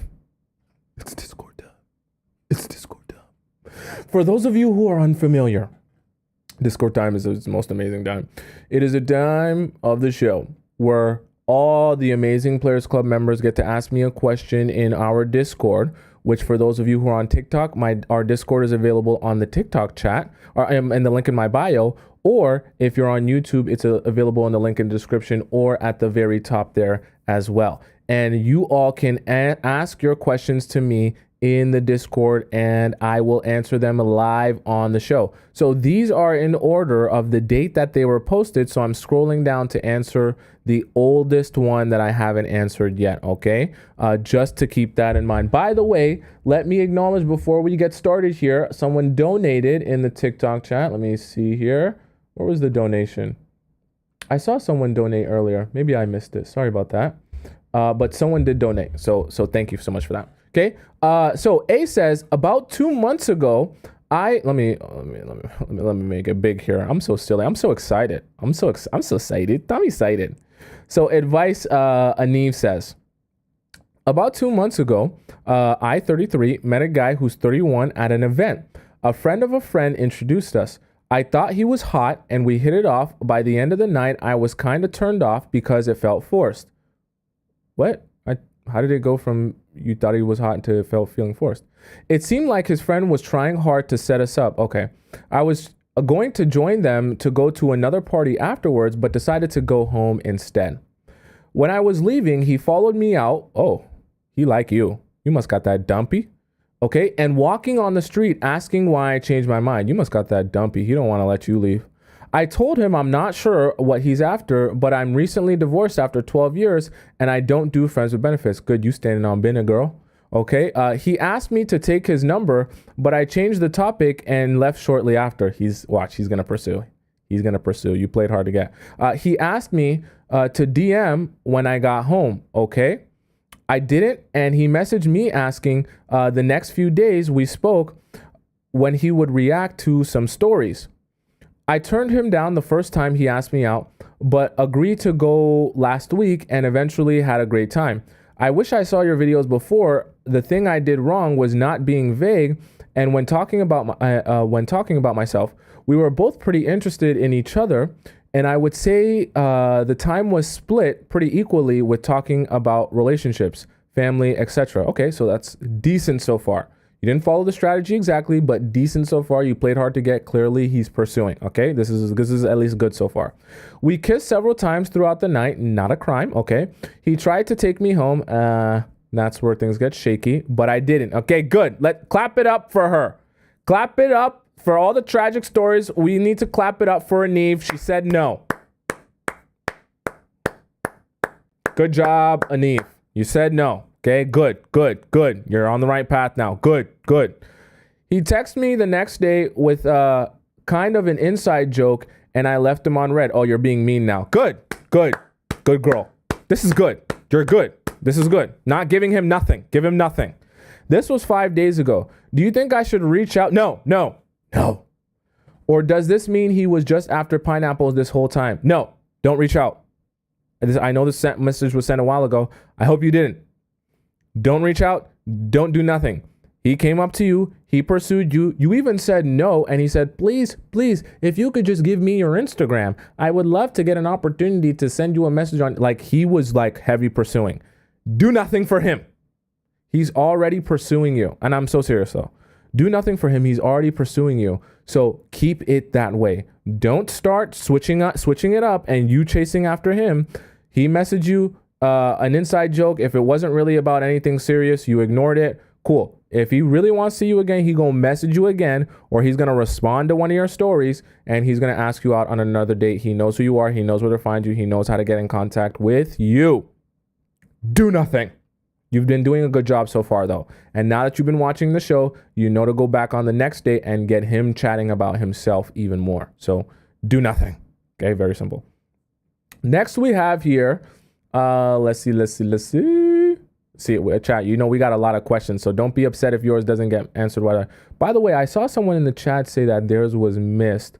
It was someone named Neldy, but I don't see a Neldy here. Yeah, Neldy, resend your question because I don't see Neldy here based when I sorted on, date posted. Okay. Katie says getting played by my mother. What? Okay, chat, buckle up for this one because I have no idea what this means. Let's see. Update. Thanks for your advice regarding moving out of my parents' house. I only know the history of their relationship. Oh, sorry. So this was someone that was having a family issue, I believe. Let's go on. I only know the history of their relationship because my mom has explained it to me. I know that they used to be friends with benefits because as a child, I would hear them having pineapples through our walls. You really have to be paying attention to every show, guys, in order for you to like, this is like Players Club lore. So like on the episodes going back, some people are sending second messages that were updates to messages that were sent before. You literally have to watch every episode. I have no other way to explain it to you than that. Probably TMI, but you wanted to know how I knew. Okay, so you were hearing them having pineapples through the walls. Interesting. Also, in what world would I invite my mother to the club with me? I don't know. Everyone's different. So and I've actually seen people bring their parents with them to the club to get drunk with them. So I don't like to, make any assumptions. So, but I also said, when you said that, I said maybe it could be not that. I understood what you said when explaining that I can't help her see what's right for her until she's ready and that I eventually want to see her again once we separate as well. So I took your advice and stopped confronting her about her behavior, and she started acting nice again. Okay, cool, good. But only being more and more obvious. I was just wondering, if we continue to bump heads with each other, how should I go about my behavior moving forward? I'm aware that consistently confronting her will not change her behavior. However, I feel like I won't be able to distance myself without her noticing, considering we live together. And she will make me explain my actions, but she's becoming a very toxic and player-like. Player-like? What? It's your mom. So honestly, in your old message, I remember you saying that when you complained about something, she said, why are you complaining? You're a grown woman, you're an adult, so you can take care of yourself. I think it was about money or something like that. You can get your own apartment, stuff like that. So that should be your exact same response if she ever questions you about why you're distancing yourself or making you feel like you need to explain to her why you're acting a particular way. You're an adult. You take care of yourself. You don't need to be explaining nothing to her. She doesn't pay for anything or nothing like that. So that should be your response to that. It doesn't have to be in a rude way, but you're an adult. You take care of yourself, and she doesn't need to be up your bum about everything. Simple as that. Just do you. You know what I mean? If people get bothered by you doing you, then that's their problem. Last year, for her and my sister's birthday, hers is in June and mine on the 9th, they took a trip to Chicago together. This year for their birthdays, her man took all 6 of us to a trip to Louisiana. Damn. Okay. I figured since I don't usually get noticed or gifted on my birthday because she always seems because she always seems to be struggling around that time, I'd ask her to take me to Toronto for my birthday. What, you want to come to my city? In August for my first vacation. What, did I make Toronto sound so good, guys, that you guys all want to visit here? I asked in June, she said, I'm not sure about that. You're kind of setting yourself up for this. You're telling me that your mom always has some magical issue. You're telling me that you always know your mom has some magical issue around that time. And then you're also saying that, you still asked her anyways. You're almost kind of setting yourself up for disappointment, but let's go on. I don't think we can afford it this year. A few days later, I overheard her talking to him about going to Toronto. Okay, that's weird. So I assumed she was planning our trip. She's not an alcoholic, but consumes it pretty often, especially on vacation, and randomly texted me out of the blue, I love you on Friday. It's funny because it's your mom. My silly self replied thinking it was genuine. Turns out she drove to Toronto with her boyfriend for the weekend and was drunk. That's weird. Excuse me. My roommate has her location. So you actually moved. What is going on? My roommate has her location and informed me immediately. Why does your roommate have your mom's location? That's weird. This is a guy. Your guy roommate has your mom's location. Does anyone else think that's strange or no? Okay. I was also interested in traveling there. Also, keep in mind, I can't even get lunch or walk in the park with her. Okay. I may have said this before, but for me, it's not about her boyfriend not spoiling me enough or giving me princess treatment. I mean, that's her boyfriend, not yours. It's about the lack of enthusiasm and engagement in our relationship opposed to theirs. I get it, but there's only so much you can do. You can't force someone to care. And I've made that clear. I'm at the point where it seems obvious that she's playing in my face. I feel like I'm chasing a man to be in a relationship with me. LOL. I've solidified my goal to relocate, but I can't help but be bothered by such treatment while still living here.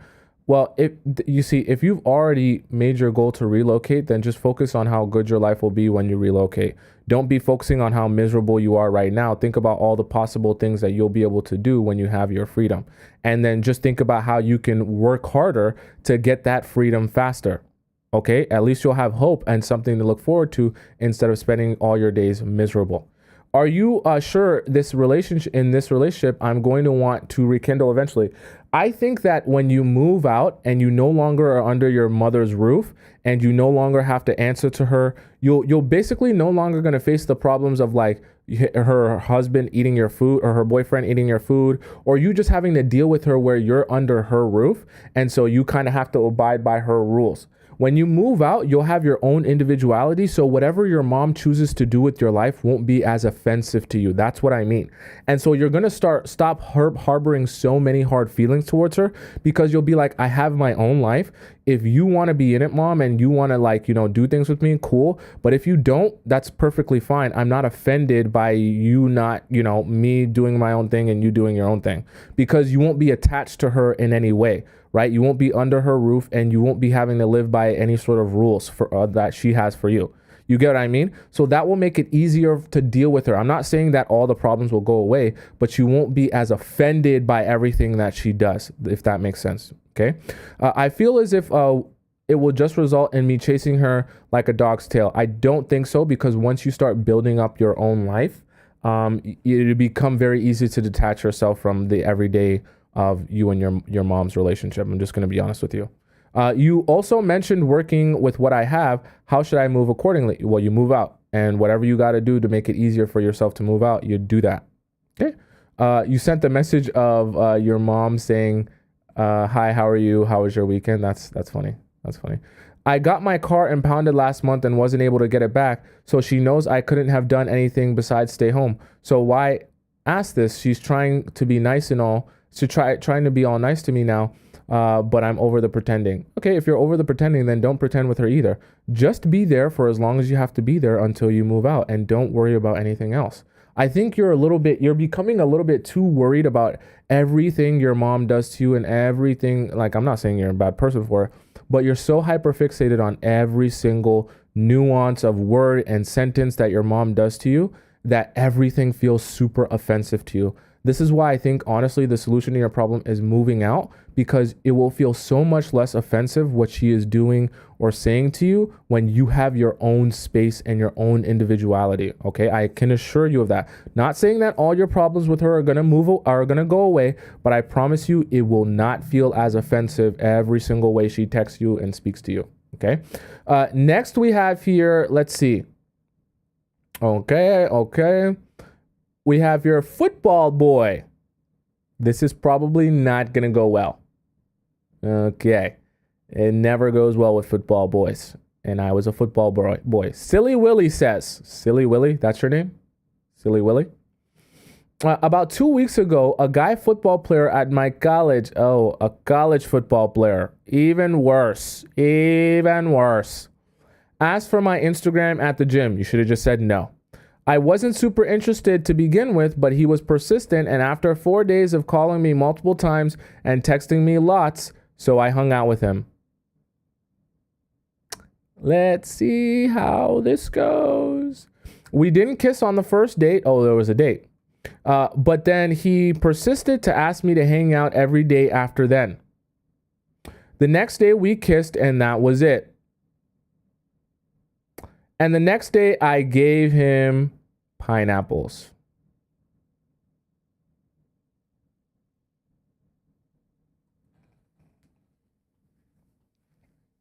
We were going well, things were going well. Things were going good.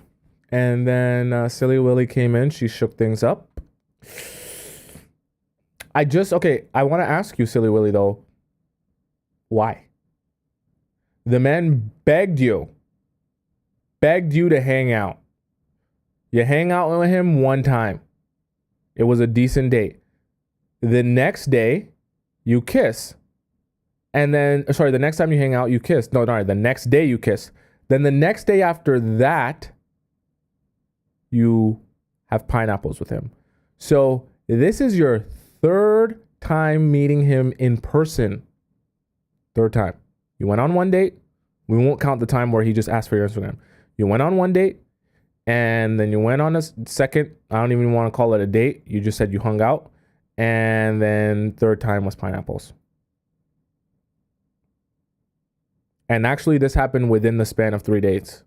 So he went on the first date with you, and by the third day, right? So 2 days after that, he slept with you. Okay, let's see what happens after that with this college football player. I told myself to stay strong, but I didn't. Too horned up. I tell you guys, get the toy. I put it in the Discord for those of you who want the link to the toy that I'd be discussing.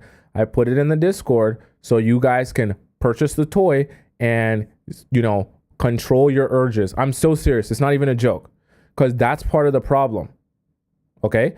It was the biggest snake I ever seen. You see, when you guys start talking like this, this is why I recommend to you guys the toy. You're mesmerized and you're like, oh my God, if that just gets inside me, I'm going to lose my mind. And you lose your ability to think straight. You need to satisfy your urges so that you're not losing your ability to think straight. I'm so for real. It's not even meant to be a joke. Okay. Like, I can tell by the way you're describing it like this, you're mesmerized. Okay. Then the next day, he asked me to he asked to see me and brought me snacks. We had pineapples again, because you're mesmerized now. And it was the best I ever had. You see, okay, I haven't read this ahead of time. You guys know that, right? I can already tell by the way you're talking that he pulled it out and your jaw dropped and you were sucking and slurping and getting penetrated, and now you've lost your marbles. I can tell. Your name is Silly Willy. I knew this was probably going to go this way. When your name is Silly Willy, I knew you were going to go in the direction he dickmatized you and you've lost your marbles. Best I ever had, and and he told me I was a freak.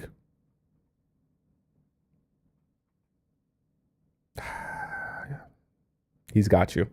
Anyways, we both left for trips that same day and are on different time zones and haven't been talking much. And he's been much more dry over text. I wonder why. Shocking. He still made an effort to reach out every day, though. Do you think it'll ever work since we had pineapples early? Honestly, probably not. Just going to be real. How do I keep him interested?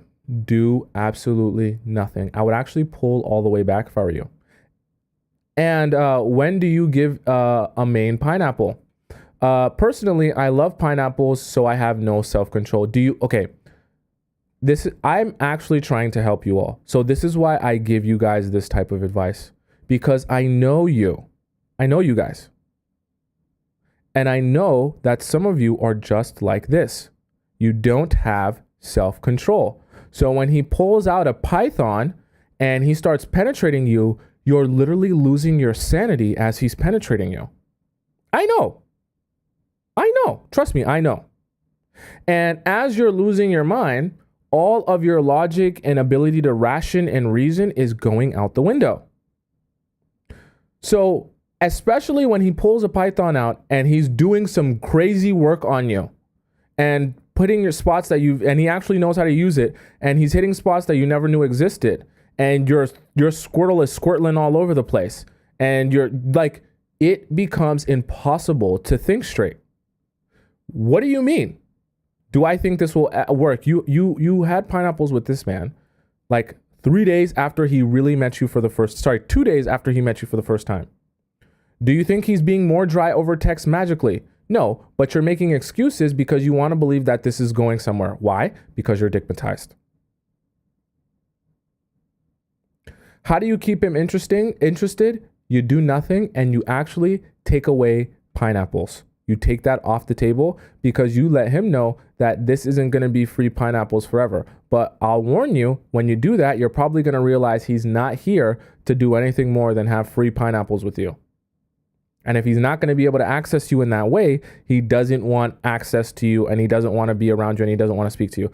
You might realize, actually, you're probably going to realize that, and it's a painful realization, but that's the only way you're ever going to get this past just him casually using you for pleasure. Obviously, you're getting pleasure as well, but I guarantee you, obviously, you're even saying this now, you want more than just the pleasure. I hate to tell you this, but when you offer yourself to a guy for free, he's not then going to say, okay, well, I'm going to want to pay for a premium subscription now. He's going to keep taking what he's been getting for free.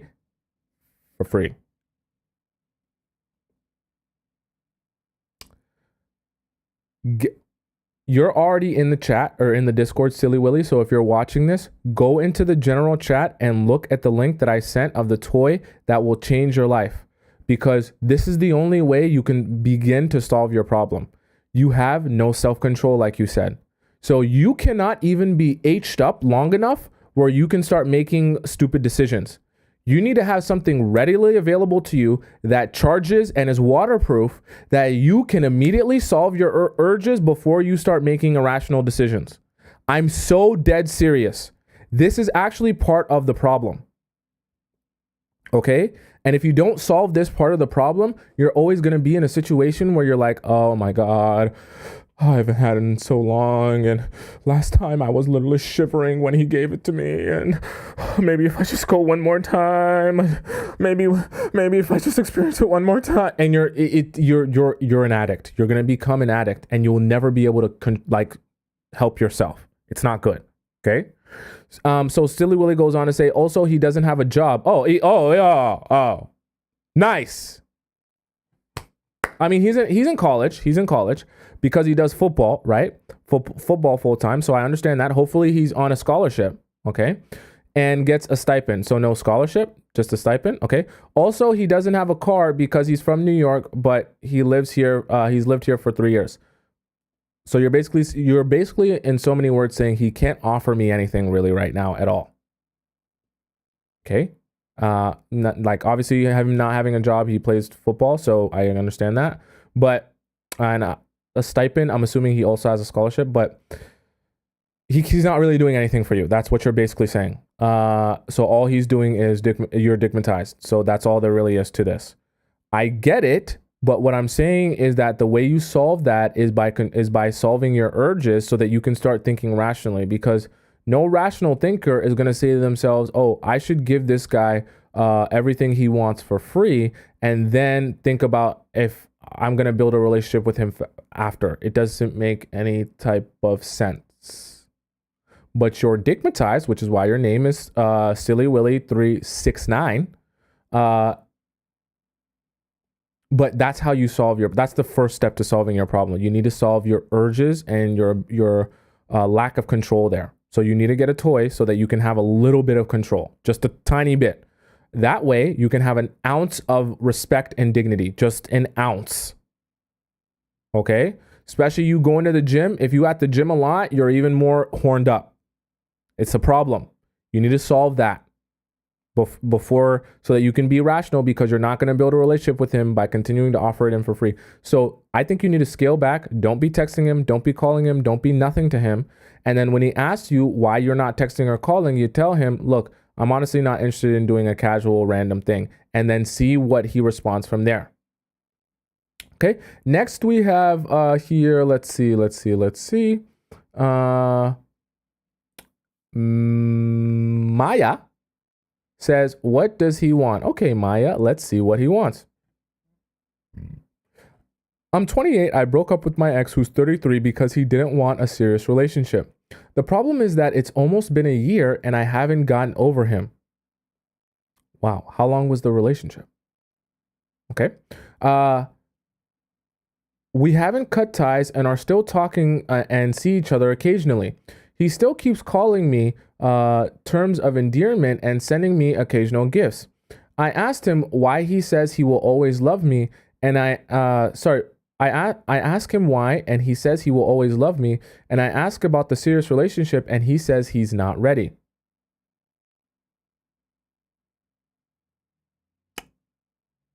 I thought you said this was your ex.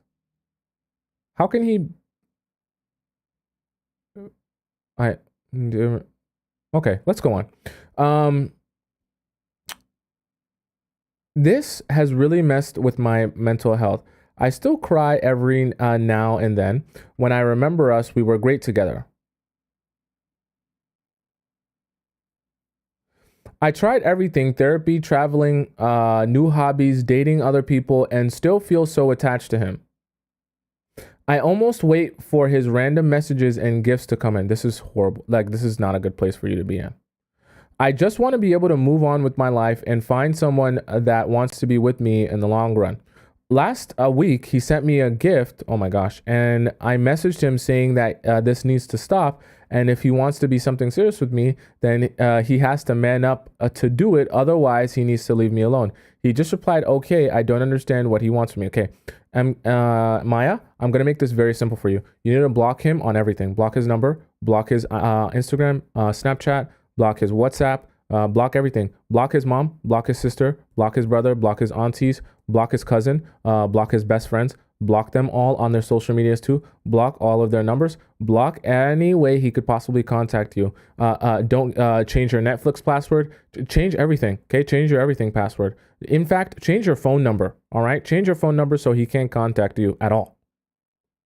Why? Because similar to Silly Willy, you're just in an emotional sense, you have no self-control. So if he reaches out to you, you're going to respond.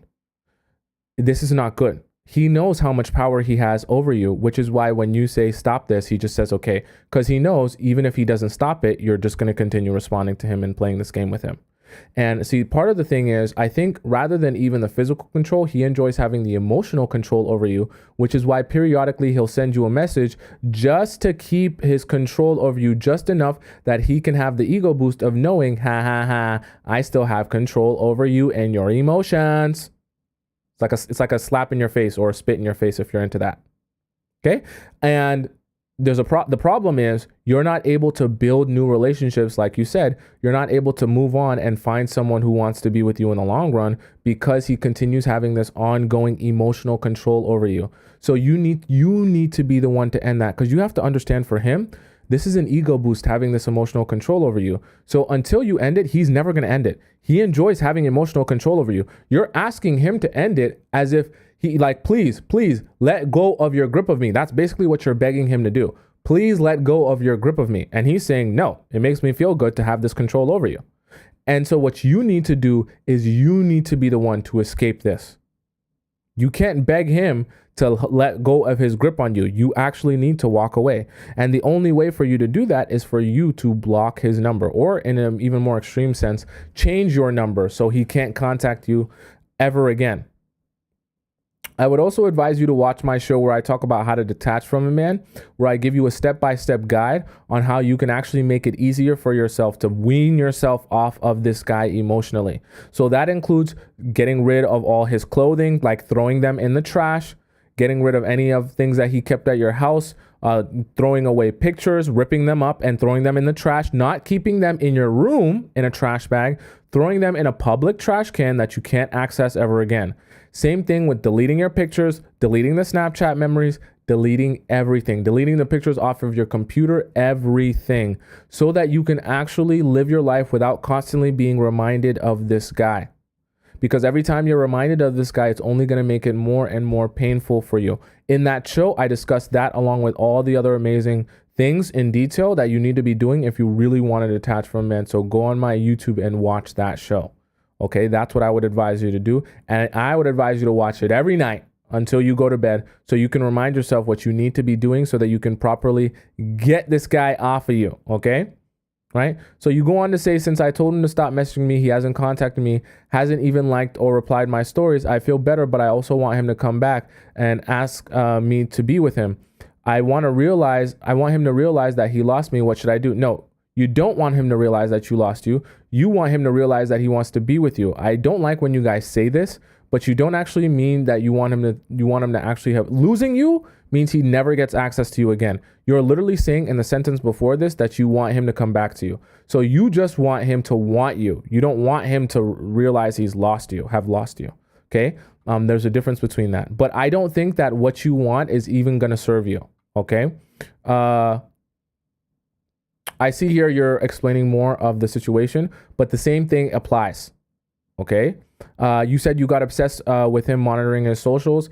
I think, like I said, you need to block him on everything, because the problem that you're having is that you're hoping that he will let go of his grip on you. But what you need to realize is you need to do for yourself and get rid of him out of your life, out of your mind, out of your emotions. And so you need to delete things, throw things in the trash can, and make it close to impossible for him to reach out to you, so that you don't have to be tempted anymore, because clearly you don't have self-control. Okay. Maya K, that is my response to you. The only reason I didn't read the second part is because it was kind of more of the same. You know what I mean? I get the gist. So next we have here, let's see. Ella says, men staring, but never approaching or trying to humble / manipulate me. Interesting. Hey, Tomisin, huge fan of your channel, by the way. Okay, thank you. Thank you. English is not my first language, so I apologize in advance. It's fine. I'm not talking about someone specific, but rather something that happens frequently. At 29, I would love to be able to have a meet / cute story, like with a guy, I'm assuming you mean. But when I'm out and about, men just stare but never approach me. As the type of woman who thinks a smile is enough, making the first move isn't my style. I don't advise it to be. You should watch my video on how to flirt with men.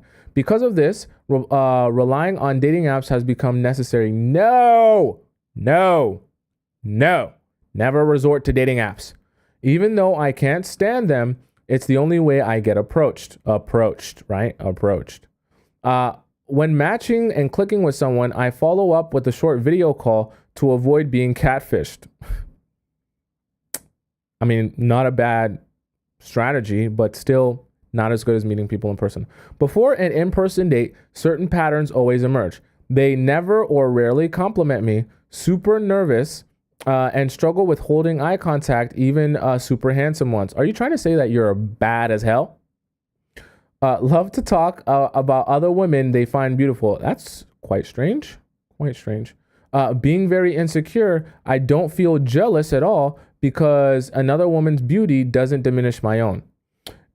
In a somewhat competitive state, trying to compare our accomplishments, possessions, I never talk about finances and don't brag, as it's super tacky, but they ask about cars, etc. Try to humble me by looking for flaws, insecurities, or insinuating that I'm not natural, had plastic surgery. So you're basically saying, I've got that dumpy and those voluptuous yitties. They be thinking I got a BBL. That's what they be thinking. When they see that huge dump truck walking by, swinging by, busting open, right? I'm filling up my jeans, my pants is filled, right? They be thinking I got a BBL, but I don't, which I haven't. I don't blame women who do, but I love the way God made me. Yeah, you got that dumpy. I was raised in a West African household. Chat, what this translates to is my dump truck is huge. Okay? If a girl says I'm West African and they think I've had plastic surgery, that means my dump truck is absolutely huge. Or if they say I'm East African, right? And they think I've had plastic surgery, means my dump truck is massive. Actually, it's amazing. I wouldn't ask for things I don't have myself. I live a great life and don't need a man, but I'm open to it. However, guys behaving this way is tiring. Understanding that I can be intimidating, but I don't just go for looks, as I value intelligence, compatible values, a great personality, and a similar lifestyle. What can be done, or what am I doing wrong? Okay, great question. So Ella, I actually think the best advice for you, okay, two things to know. One, if you're continuously attracting the exact same type of guy, that is something you should be thinking about as to why am I attracting the exact same type of guy? Obviously, I don't know you well enough to put my finger on it, but that should be telling you something in itself. If you find yourself consistently attracting what feels like the exact same type of guy, that doesn't just speak to the guys, but it also speaks to whatever it is that you're projecting outwardly is attracting a very particular type of guy. I just have to be honest with you. So you need to start considering as well, what is it that I'm outwardly, putting out to the world that is attracting the exact same type of guy? Not to say that you're a bad person or cast any aspersions on you or your character, but that is something to note if you continuously notice that exact pattern, okay? The other thing to note is one of the best ways to start being approached by different kinds of men is by spending your time in different kinds of places.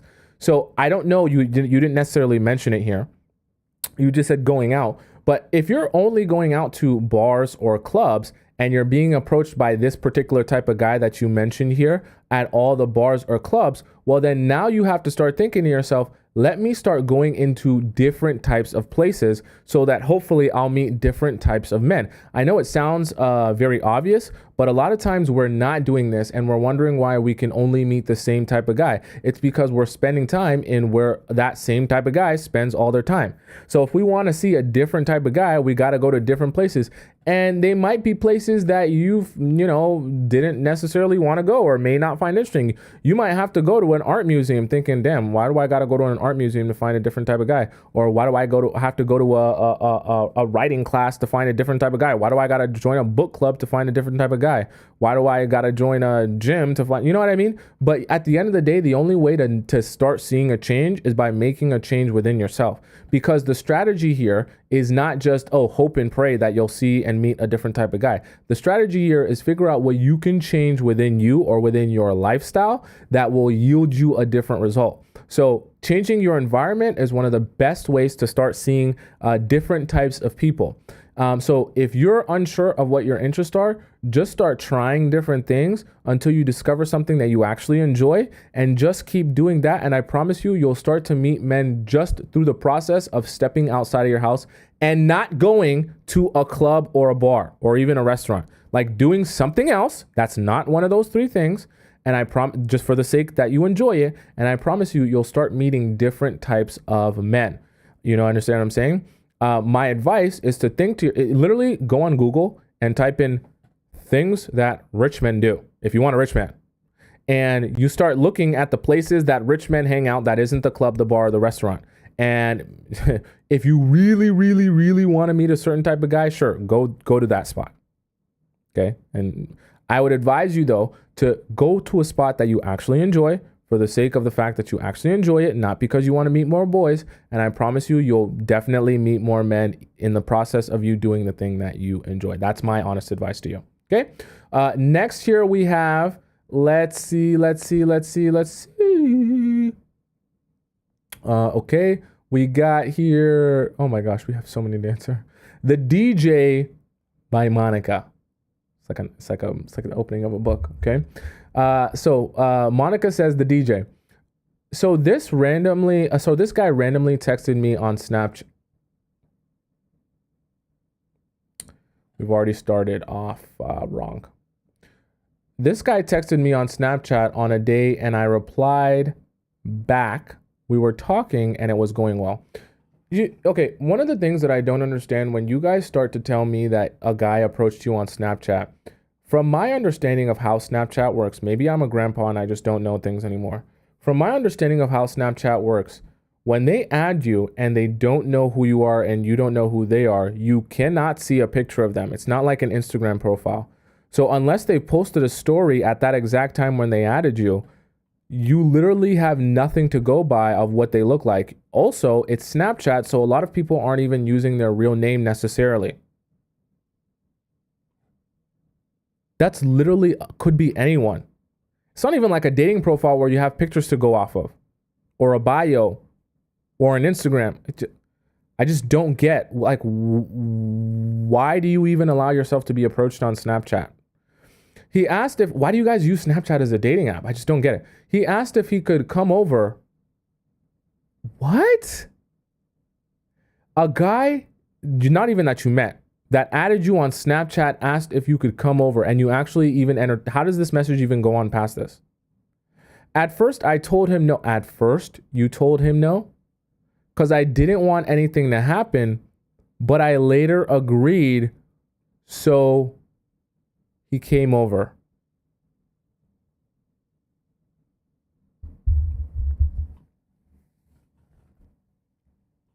I don't understand. Yesterday, why? Why? Why? Yesterday, I literally talked exactly about this. This is a safety issue. You just invited a strange man over to your house. Do you realize Ted Bundy got invited over to houses as well? Right? And Jeffrey Dahmer had people over as well. I don't know if you realize how unsafe it is. How old are you? You didn't even say in this message.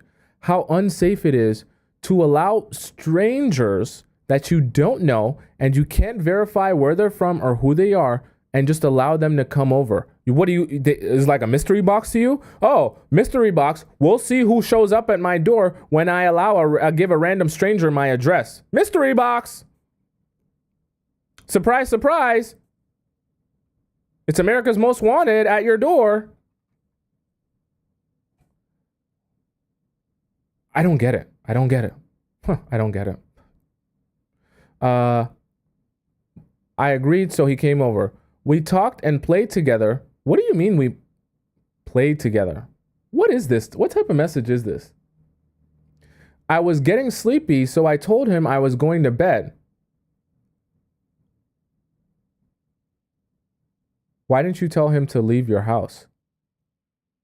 What type of message is this, chat? You guys don't value your lives. I don't. You guys don't value your lives. I don't get it. Then he followed me. One thing led to another, and we had pineapples.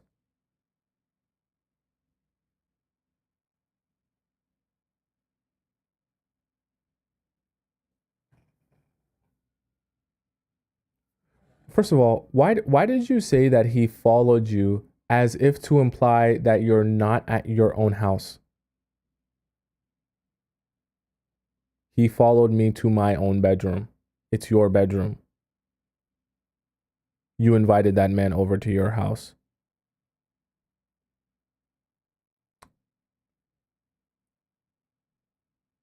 I'm really trying to refrain from getting really angry here because this is actually making me really angry. I just don't understand what you're doing. It seems a little bit like you're like the person from yesterday. It's like you're trying to flex bad decisions here. I know it's wrong, especially if it's your first time meeting a guy. We had pineapples 3 times. That's like 3 days in a row. Oh, sorry, 3 times like that, 3 days in a row. Nice. Nice. Nice. Not just once, but 3 times, 3 days in a row. Did he sleep over all 3 days or did he come back to back to back? I don't even know which one's worse.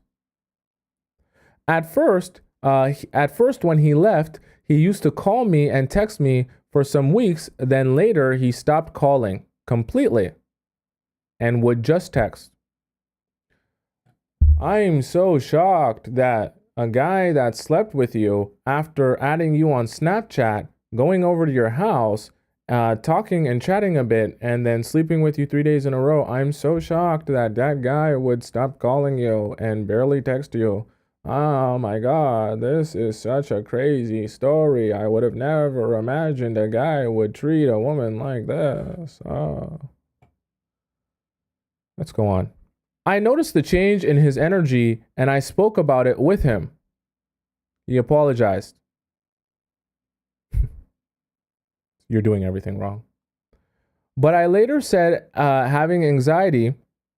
I later said having anxiety if he hasn't spoken to me in a while, I would just be sad and it was really getting to me. So now your entire life has become about whether or not this guy is talking to you. Just keeps getting worse. Fast forward, we meet again. We tried having pineapples. So you're like a validation monster. You're actually one of these people that you're a validation monster. Your entire life is about the validation that a boy can give you through sleeping with you and giving you attention. That's the only way you seem to see any value in yourself. He tried having pineapples with me, but the truth is that I had lost interest, but finding it difficult to move on. So you can't even help yourself because you know this is not working for you, but you don't even have the guts or respect for your own dignity to say to yourself, this is not working for me. I'm cutting this off. You don't even have the guts to do it. Very sad, very tragic. So I told him no, but he was consistent. So I had pineapples with him out of guilt.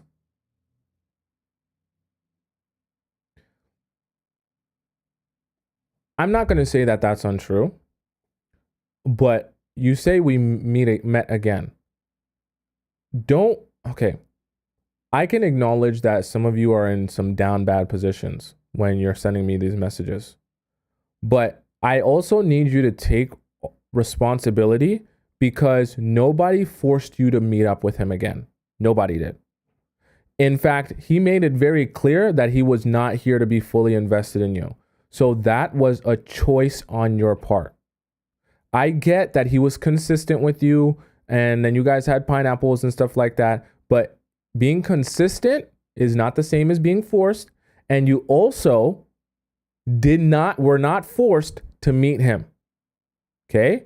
The only reason I say that is because I'm not saying that everything is your fault and this is all your fault, but I do have to be real with you that you also have to be responsible for yourself and your own feelings and emotions and actions. If you just finished telling me all the ways that this is not working for you, don't then tell me that we met again and he guilted me into doing stuff with him. You chose to meet up with him. You chose, despite the fact that this is not the relationship you wanted, to go back to that man. That is conscious decision. Okay? Nobody coerced you into doing that. I just need to make that clear because I don't like it when you guys send me messages and then you try to escape responsibility as if, oh my God, he literally took such crazy advantage of me because I didn't realize what was going on. No, you're making it clear that you knew what was going on. You knew that this wasn't working for you, but despite your judgment, you chose to make the wrong decision anyways. Okay? Well, I just want us to be clear on that. Not to beat you down, not to be mean, but I need us to be clear on that. I didn't feel good afterwards. I wonder why. You're not even respecting yourself. The next 2 days, I sat down and thought about everything and if this is how I'm going to continue. So I wrote up a short note. I no longer want to keep streaks. Oh, so this is all why you're keeping Snapchat streaks. You can't be older than 21. I don't think you can be with the way you're talking here. And have those casual meetings with him. Like you didn't want to have the casual meetings. And he said, that's okay. And didn't know what to say. So literally, once you said, I'm not going to give you free access to my squirrel anymore, he said, cool, that's fine. I didn't want to build anything with you anyway. So be on your way. That I should think about it first. He said that to you. I did and told him I'm tired. Honestly, you don't owe him anything. Question, why is he still sending me snaps every day, even though I have stopped sending them to him? Probably because he sees how weak you are and how weak-minded you are and how you have absolutely no willpower. And based on this experience with you, right, when he was consistent and then you had pineapples with him out of guilt, you've trained him to understand in learning you that he can apply some pressure to you and all your morals and values will go out the window. So whatever you say, whatever standards you have, whatever boundaries that you set, they're not real boundaries because you can be persuaded to make whatever decision he wants you to make. It's exactly why I tell you all, right, to never do this type of stuff.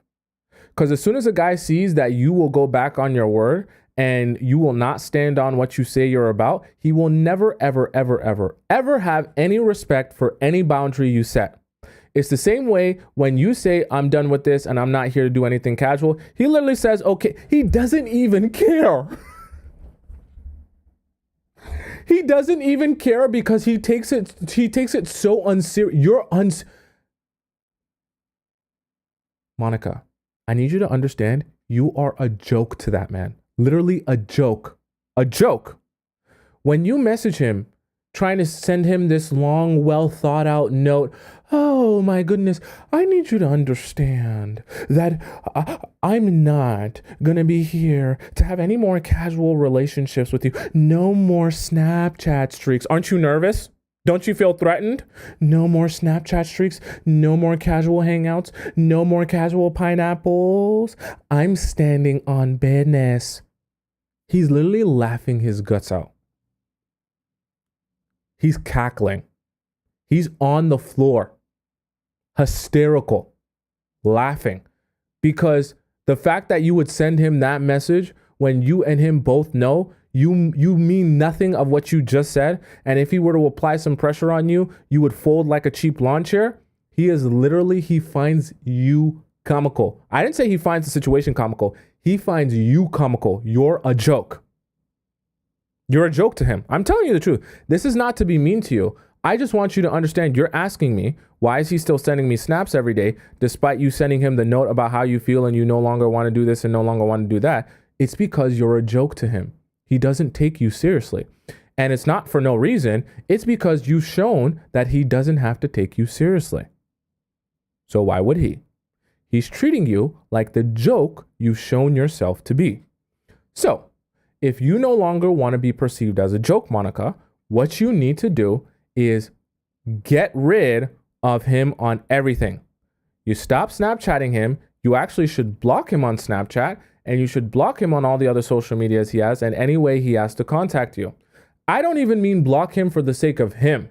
Block him for the sake of yourself, because it doesn't seem like you have the willpower to endure him continuing to reach out to you. If he were to ever send you any sort of kind-hearted message and say, I miss you, I want to see you again, I think you would fold like a cheap lawn chair. Actually, I know you would. So I think it's best for you and your self-worth to block him so that you can actually have some self-respect. Because truthfully and honestly, this relationship has already run its course and he thinks of you as a complete joke. So you don't need to send any more messages about what you're going to do, what you're about to do. Because see, the thing about it is you've been wasting your breath. You keep trying to tell him what you're going to do or what you're about to do, only to do the opposite. So there's no point continuing to send him messages about what you feel now or to let him know your feelings on this or what you're about to stand up for. Stop it. Just do it. So just cut him off. Don't tell him you're about to cut him off. Just block him. Don't tell him that you're about to block him. Just never speak to him again.